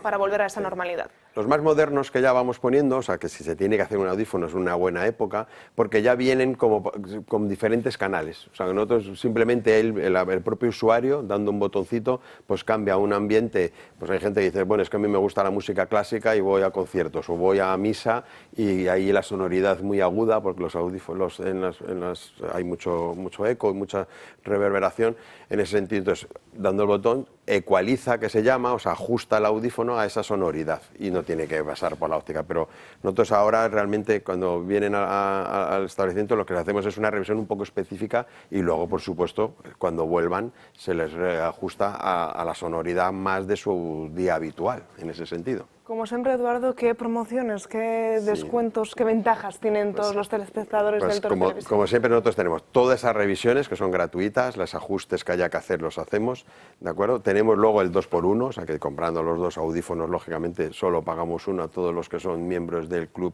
de aquí de Toro y a los espectadores. 30% en lentes de contacto y un mes para pagarlos, o sea, un mes gratis, quiere decir que hacemos una adaptación y vemos que todo funciona y luego ya lo pagarán. No queremos a nadie descontento en ese sentido. Pues Eduardo, como siempre, muchísimas gracias por estar aquí con nosotros y por las facilidades con las que nos vienes cada jueves. Faltaría más, es la familia. 5 años hace que vengo aquí, que este mes, que lo hemos comentado antes. Yo estoy en aniversario, estoy encantado. Eduardo Morán viene aquí durante 5 años para darnos estos consejos y estos beneficios que no nos podemos perder. Muchísimas gracias, Eduardo. Muchas gracias. Y volvemos a tema político, porque el lío a la vista al que se presenta entre Yolanda Díaz y la COE, porque quieren subir el salario mínimo interprofesional, pero de nuevo pues no se ponen de acuerdo los empresarios y la ministra. La vicepresidenta segunda del Gobierno, Yolanda Díaz, busca ejecutar un nuevo movimiento con el salario mínimo interprofesional, y es que pretende realizar una subida del mismo sin tener en cuenta el Estatuto de los Trabajadores, lo que se traduciría en que estaría sometiendo a control el derecho laboral español que permite a las empresas neutralizar subidas del salario mínimo sin tener que aumentar realmente el salario que ya pagan, es decir, que se encarecerá los costes laborales de las empresas. Para que se lleve a término la iniciativa de Yolanda Díaz, se debería modificar el Estatuto de los Trabajadores con un Real Decreto y que el mismo obtenga una mayoría absoluta en la Cámara Baja del Parlamento. Sin antes eso, no se podría llevar a cabo. El mayor beneficiario de esta medida sería Hacienda, porque en cuanto al trabajador no se percibiría una subida salarial, simplemente el trabajador cotizaría más aunque se elevara el tramo del IRPF. Una solución sería ajustar los tramos del IRPF a la inflación para evitar que la subida salarial nominal de los trabajadores se la coma Hacienda sin que haya un aumento real del poder adquisitivo. Asociaciones empresariales no descartan acudir a los tribunales si esta medida sigue en adelante. Pues Riera, explícanos cómo puede afectar esta posible subida que desde el Ministerio de Trabajo quieren hacer, pero que las empresas dicen alto ahí porque podría tener graves consecuencias. Vamos a ver, todo euro que suba, automáticamente tiene una repercusión empresarial del 33%. Y por cada euro, 33 céntimos tiene que pagar más el empresario. Y el trabajador tiene que pagar 6 céntimos más. Es decir, entre los dos, entre el empresario y el trabajador, solo por uno de cada euro hay que pagar 40. El Estado va a ingresar 40 céntimos de euro por cada 100 euros. 40. Es así de claro. Es decir, cada euro automáticamente cotiza Seguridad Social, y cotiza el empresario y el trabajador. Luego está el tema de si superas la base mínima, es decir, si el salario mínimo interprofesional supera los 16.000 no sé qué euros, automáticamente entras a pagar, a tener retenciones de IRPF, salvo que les actualicen la base, se la suban.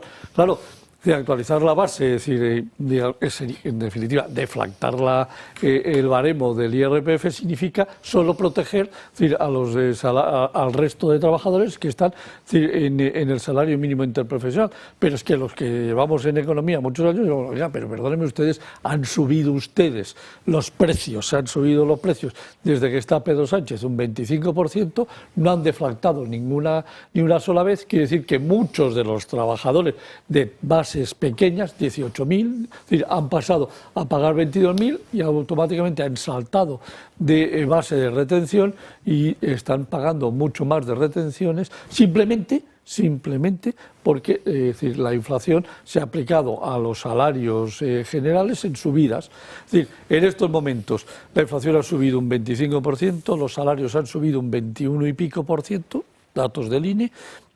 Y a partir de aquí, claro, ¿qué sucede? Este año, cuando vuelvan a negociar sus salarios con sus empresas, van a tener otra subida de aproximadamente otro 3%, y muchos trabajadores pueden pegar el salto. Exactamente lo mismo que ha pasado con los pensionistas. Es decir, ha habido muchos saltos con el incremento de las pensiones, ha habido muchos saltos en la cotización, y para que nos hagamos una idea, en estos momentos Hacienda está recaudando el doble de lo que recaudaba con las subidas. Vamos a ver, recaudar un 98% más de lo que recaudabas, simplemente por haber subido los salarios, me parece que es una absoluta desvergüenza por parte del Ministerio de Hacienda. Aquí solo gana una organización que se llama la Agencia Tributaria, es decir, Hacienda. Nosotros perdemos todo. José Ramón, eso tiene un sentido clarísimo cuando lo que estás haciendo es tomar el pelo al ciudadano. Claro. Es decir, tú le dices al jubilado, yo le voy a dar lo que quiera, vamos, lo que quiera no, pero va a salir contentísimo, un 8%, y realmente le está subiendo. Y cuando le toque pagar el IRPF, que puede ser que sea el siguiente año, dices, la madre que lo... Perfecto, pero primero ya te pasas ya te retienen más. Ya te retienen más, con lo cual el 8 ya no es verdad, pero sí que ves que ha habido una mejoría. Porque aquí hemos tenido y hemos visto a muchos espectadores que nos han llamado, que nos han escrito, que han dicho, oiga, es que a mí me han subido la pensión un 4% y resulta que gano menos, o sea, me retiren más e ingreso menos. Ya, el que ha pegado usted el salto, ha pegado el salto de tramo de retención, y automáticamente, es decir, pasa usted a pagar, a que retenerle más. Le han subido usted 50 y resulta que le están quitando 75. Ya, pues llame usted a la agencia tributaria, es decir, y póngale una queja, es decir, a la señora María Jesús Montero. Entonces, lo que siempre va a pasar es por cada 100 euros que le suban al trabajador, el Estado gana 40. Siempre. Buena jugada esa. Háblanos también de esas pensiones contributivas, de ese déficit, de esos datos que nos vienes a desgranar y que nos vienes a sacar a la luz.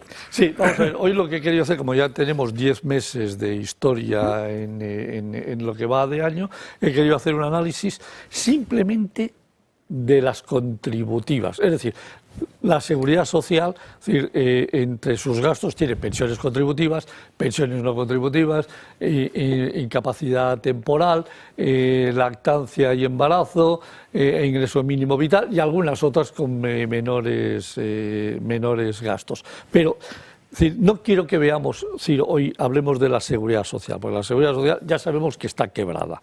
Lo que quiero que veamos es que solo las pensiones contributivas, si le metemos al ingreso todo el 100% de las cotizaciones sociales, que no deberían de ser, no son para pensiones del 33% que pagan los empresarios, solo iría el 28,5, el 29%. Pero lo que he preferido hacer es, vamos a suponer que considero que todas las cotizaciones sociales sirven para pagar pensiones contributivas. No olvidemos que las cotizaciones sociales sirven para pagar contributivas, para pagar incapacidad temporal, para pagar desempleo y para pagar otra serie de conceptos.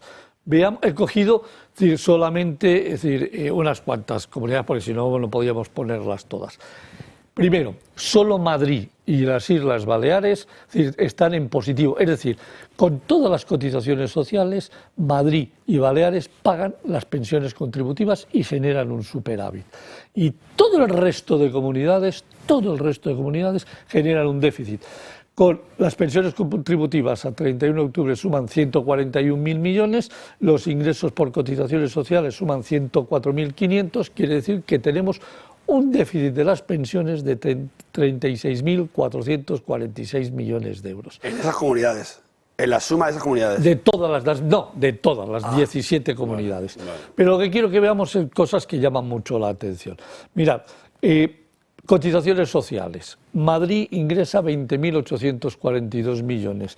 Cataluña ingresa 20.227 millones. Es decir, una comunidad con 7.700.000 habitantes, 1 millón casi más que Madrid, ingresa 615 millones de euros menos que Madrid. Por eso se produce el déficit que tiene Cataluña, porque los datos que da la Seguridad Social, o sea, pregúntaselo a la ministra. ¿A qué se puede deber eso? No, simplemente porque, primero, los salarios medios que debe haber en Cataluña, es decir, tienen que ser inferiores, porque si no, no es posible entenderlo, es decir, y porque hay mucho fijo temporal, mucho entra que sale, porque si no, no es posible. Es decir, o sea, y en Madrid hay digamos que unos ingresos más estables y empleo más estable y más alto. Sí, por eso, con menos trabajadores, en teoría, sí, resulta que hay mayores ingresos en Madrid que en Cataluña. Fijaros con Andalucía. Sí, con 8,5 millones de habitantes Andalucía, Madrid con 6.700.000, ingresa solo 14.500 millones de euros. Es decir, fijaros, 6.500 millones menos que la Comunidad de Madrid. Y aquí, evidentemente, el efecto es el nivel de empleo en Andalucía y el nivel de salarios en Andalucía es muchísimo menor. Esto nos da dos perspectivas. Una, la renta per cápita, es decir, que hay en Madrid, el PIB per cápita es mucho más alto que en Andalucía, y eso se ve a nivel de cotizaciones, y por otro lado, es decir, en Cataluña se están estancando. El gran problema es que la economía catalana, desde que llegó el independentismo real al poder, está en una fase de estancamiento brutal. Fijaros con lo que pasa con el País Vasco. El País Vasco, con 2,5 millones de habitantes, 2.200.000 habitantes, resulta que genera un déficit de 5.600 millones de euros. Es una auténtica barbaridad. Es decir, el País Vasco tiene unas pensiones absolutamente desmadradas y unos ingresos, es decir, fuera de nivel, con lo cual tenemos un problema, y además con una cosa que es muy seria. Es decir, ¿cómo se pagan las pensiones? El déficit de las pensiones contributivas, con impuestos o con deuda. Los impuestos del País Vasco se quedan en el País Vasco. Es decir, si los pagamos con impuestos, los estamos pagando entre el resto de españoles. Y si lo pagamos con deuda, la deuda va al Estado español. Si un día hay que devolverla, nos subirán el impuesto a los españoles, no a los vascos. Es decir, nos subirán el impuesto para pagar la deuda y entre ello toda la deuda que ha generado el déficit de las pensiones del País Vasco, la vamos a pagar el resto de españoles. Entonces, esta es la demostración palpable. Estás animando a la gente a que haga la independencia de Madrid. Yo no estoy animando a nadie a que haga nada. Yo Está reconociendo que Ayuso es la mejor presidenta que hay.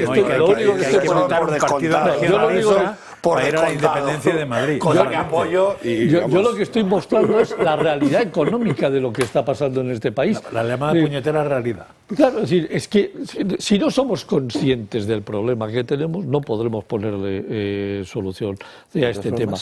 Ese número, 36.000 millones de déficit en las pensiones contributivas, es inferior a lo que se calcula que se pierde simplemente por las duplicidades del Estado autonómico, lo cual quiere decir que si esas duplicidades se quitaran, no habría déficit, ¿verdad? No, vamos a ver, lo que tendría... No, el déficit seguiría estando lo mismo. No, porque puedo aumentar lo que se dedica a cotizaciones sociales y bajar impuestos por otro lado. No, vamos a ver, el déficit de las pensiones es el déficit de las pensiones. Nos pongamos como nos pongamos. Otra cosa es decir, que ese déficit, si las comunidades, es decir, pudiésemos ahorrar 60, 70, 80 mil millones de euros, lo que haríamos es que no necesitaríamos endeudarnos. Es decir, hoy lo que nos está pasando es que para pagar esto tenemos que mandar 50.000 millones a la Seguridad Social para que no quiebre y nos vamos a endeudar en 80.000 millones. Si bajásemos los gastos en 80.000 millones,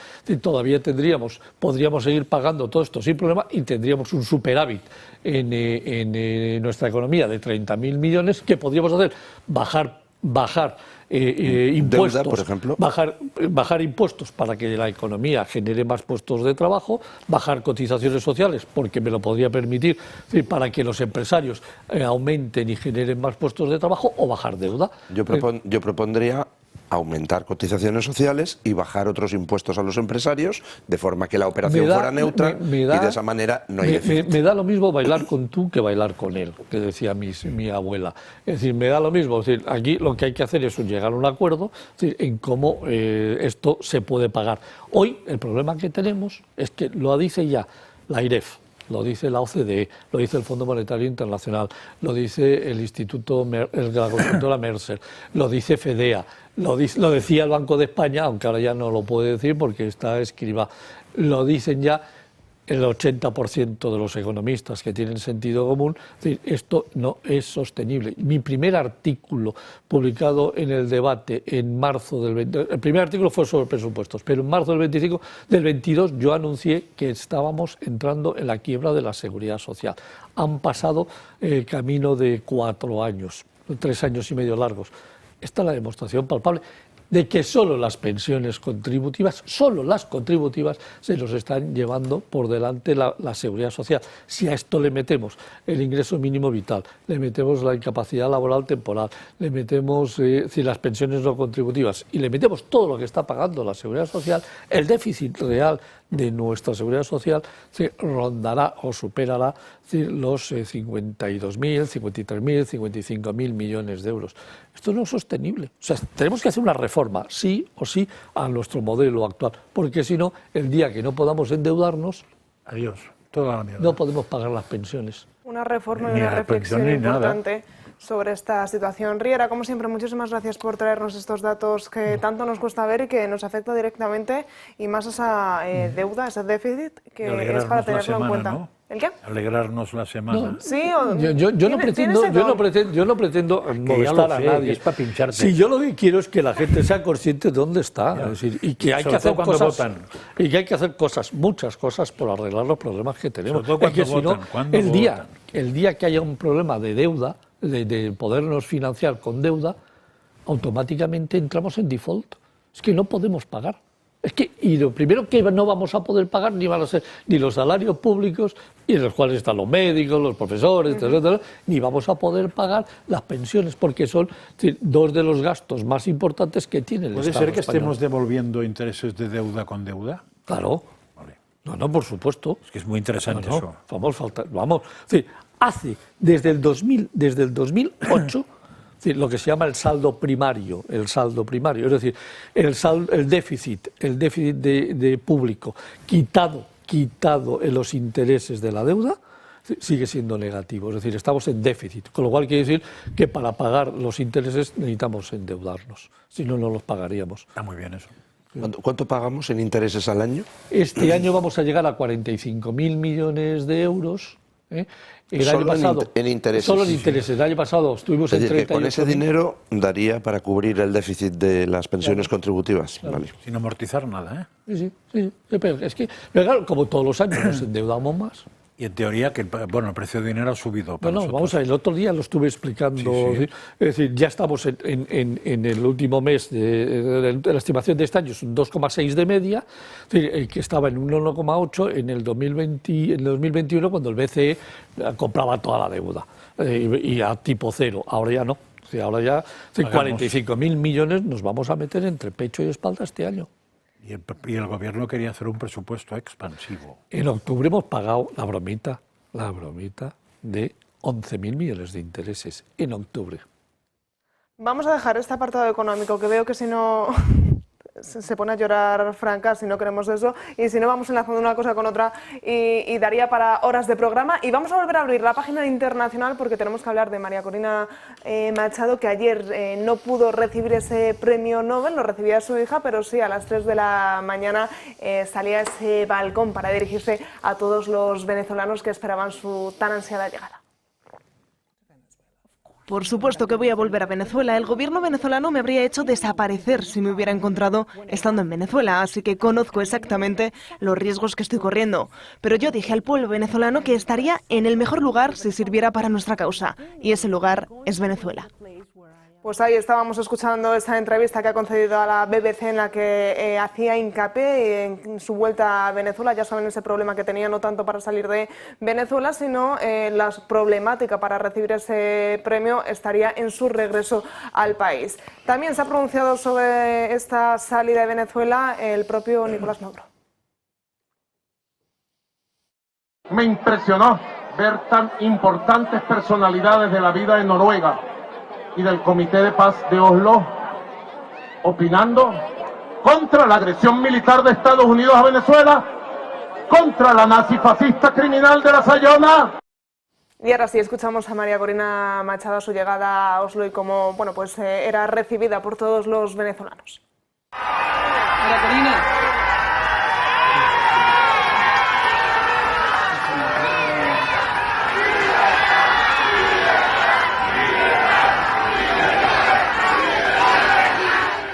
Don Luis del Pino, una situación, ayer decíamos que iba a ser difícil que llegase al premio, finalmente lo recogía su hija, pero incluso no apostábamos por que llegase a Oslo, a Noruega.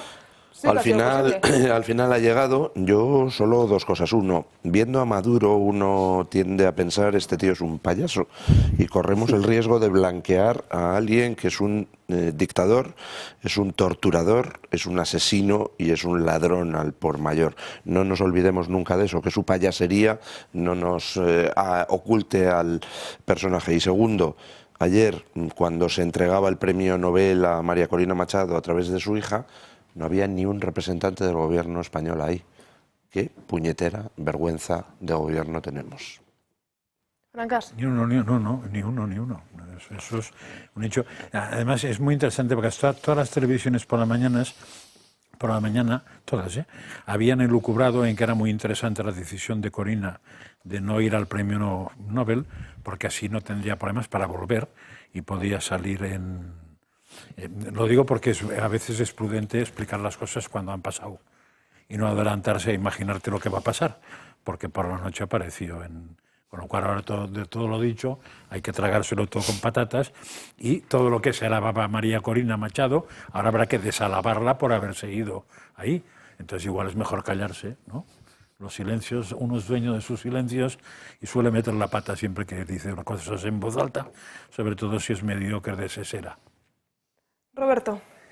Bueno, yo creo que la llegada de María Corina a Oslo y sobre todo la recepción, ¿no?, de toda esa gente venezolanos, ¿no?, me imagino que noruegos también, a las puertas de ese hotel, esperando la llegada a las 3 de la mañana, creo que era, a las 4 de la madrugada, ¿no?, gritando libertad, pues yo creo que define maravillosamente bien las imágenes. Es verdad que no pudo llegar a lo del premio, es verdad que no pudo llegar a recoger el premio, que lo recogieron sus familiares, su hija, que además has comentado, creo que fue así, pero yo creo que es un símbolo y creo que sí que representa eso de la libertad y que, bueno, pues que es un merecido premio, que es verdad que es una pena no haya podido recoger ella, pero que supongo que el hecho de que esté allí también lo hace igual de simbólico y de importante. Puede ser que incluso el llegar tarde haya posibilitado que llegue. Porque se supone que todo el control que había para que no saliera disminuye cuando dices ya no llega. Entonces bajo el nivel y aprovecho. Pero en cualquier caso, esa imagen, ¿no? Eso, yo creo que es verdad, la imagen de ella en el balcón y a que bajó la gente, además lo oíamos, gritando libertad, creo que define muy bien, ¿no?, lo que está sufriendo esta mujer por una parte y lo que está defendiendo por otra, que creo que es importantísimo y que no hay que olvidar el ejemplo de María Corina, lo que está demostrando en estos meses. A mí me gustaría simplemente añadir primero, me pareció extraordinario el discurso del presidente de la comisión, que insólitamente extraordinario. Sí, extraordinario el discurso porque que hizo a Obama, sí, pero me pareció extraordinario el discurso que hizo con respecto al tema de María Corina. Y el discurso de la hija de María Corina, yo lo he leído completo y produce una magnífica sensación de que si la hija ha sido capaz de hacer este discurso, ¿quién lo hubiese hecho la propia María Corina? Porque el de la hija es alucinante. O sea, si no lo habéis leído, merece la pena. ¿Quién afirma que lo hizo la madre? No lo sé. Lo escribió la madre. No lo sé. Aunque al decirlo choca mucho, porque no lee todo el rato. Entonces, pero me parece precioso y absolutamente llamativo el que hizo su hija. Yo me imagino que teniendo los problemas que tenía para poder salir del país, que sí que tendría como un plan B, ¿no? Que ese texto a lo mejor, incluso la hija lo tendría trabajado, ¿no? A lo mejor falta leerlo al pie de la letra, porque al fin y al cabo hablaban de eso, de sentimientos y de lo que están viviendo realmente, que tampoco hace falta... Y no hay que verse de la historia de Venezuela, que Venezuela ha sido un gran receptor de españoles, italianos y demás durante muchos años, y que ahora, bueno, pues es decir, los 8 millones de venezolanos que están en el mundo, hay una parte muy importante en España y creo que es importante reconocer. La diáspora que le llaman ellos. Entonces, bueno, sí, la realidad es que creo que es un premio Nobel tremendamente merecido. A mí me hace feliz verla ahí, que ha llegado, que ha salido. Pasó 10 controles de policía, es decir, con peluca, es decir, totalmente transformada, y luego en una barca de madera para llegar a Curazao, es decir, con olas, es decir, vientos de 50 kilómetros y olas de 2 metros de altura, una barca de madera. Es que no es decir, esa señora está en Venezuela y ha cogido un avión porque ha engañado a no sé quién y ha llegado a tal, es que claro, las dificultades que tenía para hacerlo, todavía hace más grande la proeza, sobre todo porque si la pillaban tenía un problema grave. Por eso te digo que hace más grande todavía el hecho en sí, por eso yo creo que es verdad que la imagen del balcón con lo de libertad que la pillaran. Pero era no solamente complicado salir, sino la vuelta a Venezuela también. La vuelta puede ser imposible, a no ser que haya cambio de régimen. Si no hay cambio de régimen, probablemente es imposible la vuelta. No difícil. Bueno, de ahí esa entrevista que concedía a la BBC. Hace unos meses, no sé exactamente qué fecha, podría saber la fecha, Sí, hace unos meses. Un mensaje que nos quedamos sin tiempo, hace unos meses se dijo que estaba en arresto domiciliario y eso era mentira. O sea, el gobierno de Venezuela no tenía ni puñetera idea dónde estaba y había solo 2 opciones: la más probable una embajada o la otra probable en casas de montaña. Pues en Oslo sí que estuvo ayer, sí que está hoy y veremos a ver esa vuelta o no a Venezuela. Hasta aquí hemos llegado al final del programa de hoy. Gracias como siempre a la mesa por acompañarme durante estas 2 horas y gracias a ustedes también por acompañarnos un día más. Nosotros volvemos como siempre mañana a partir de las 12 del mediodía. Hasta mañana.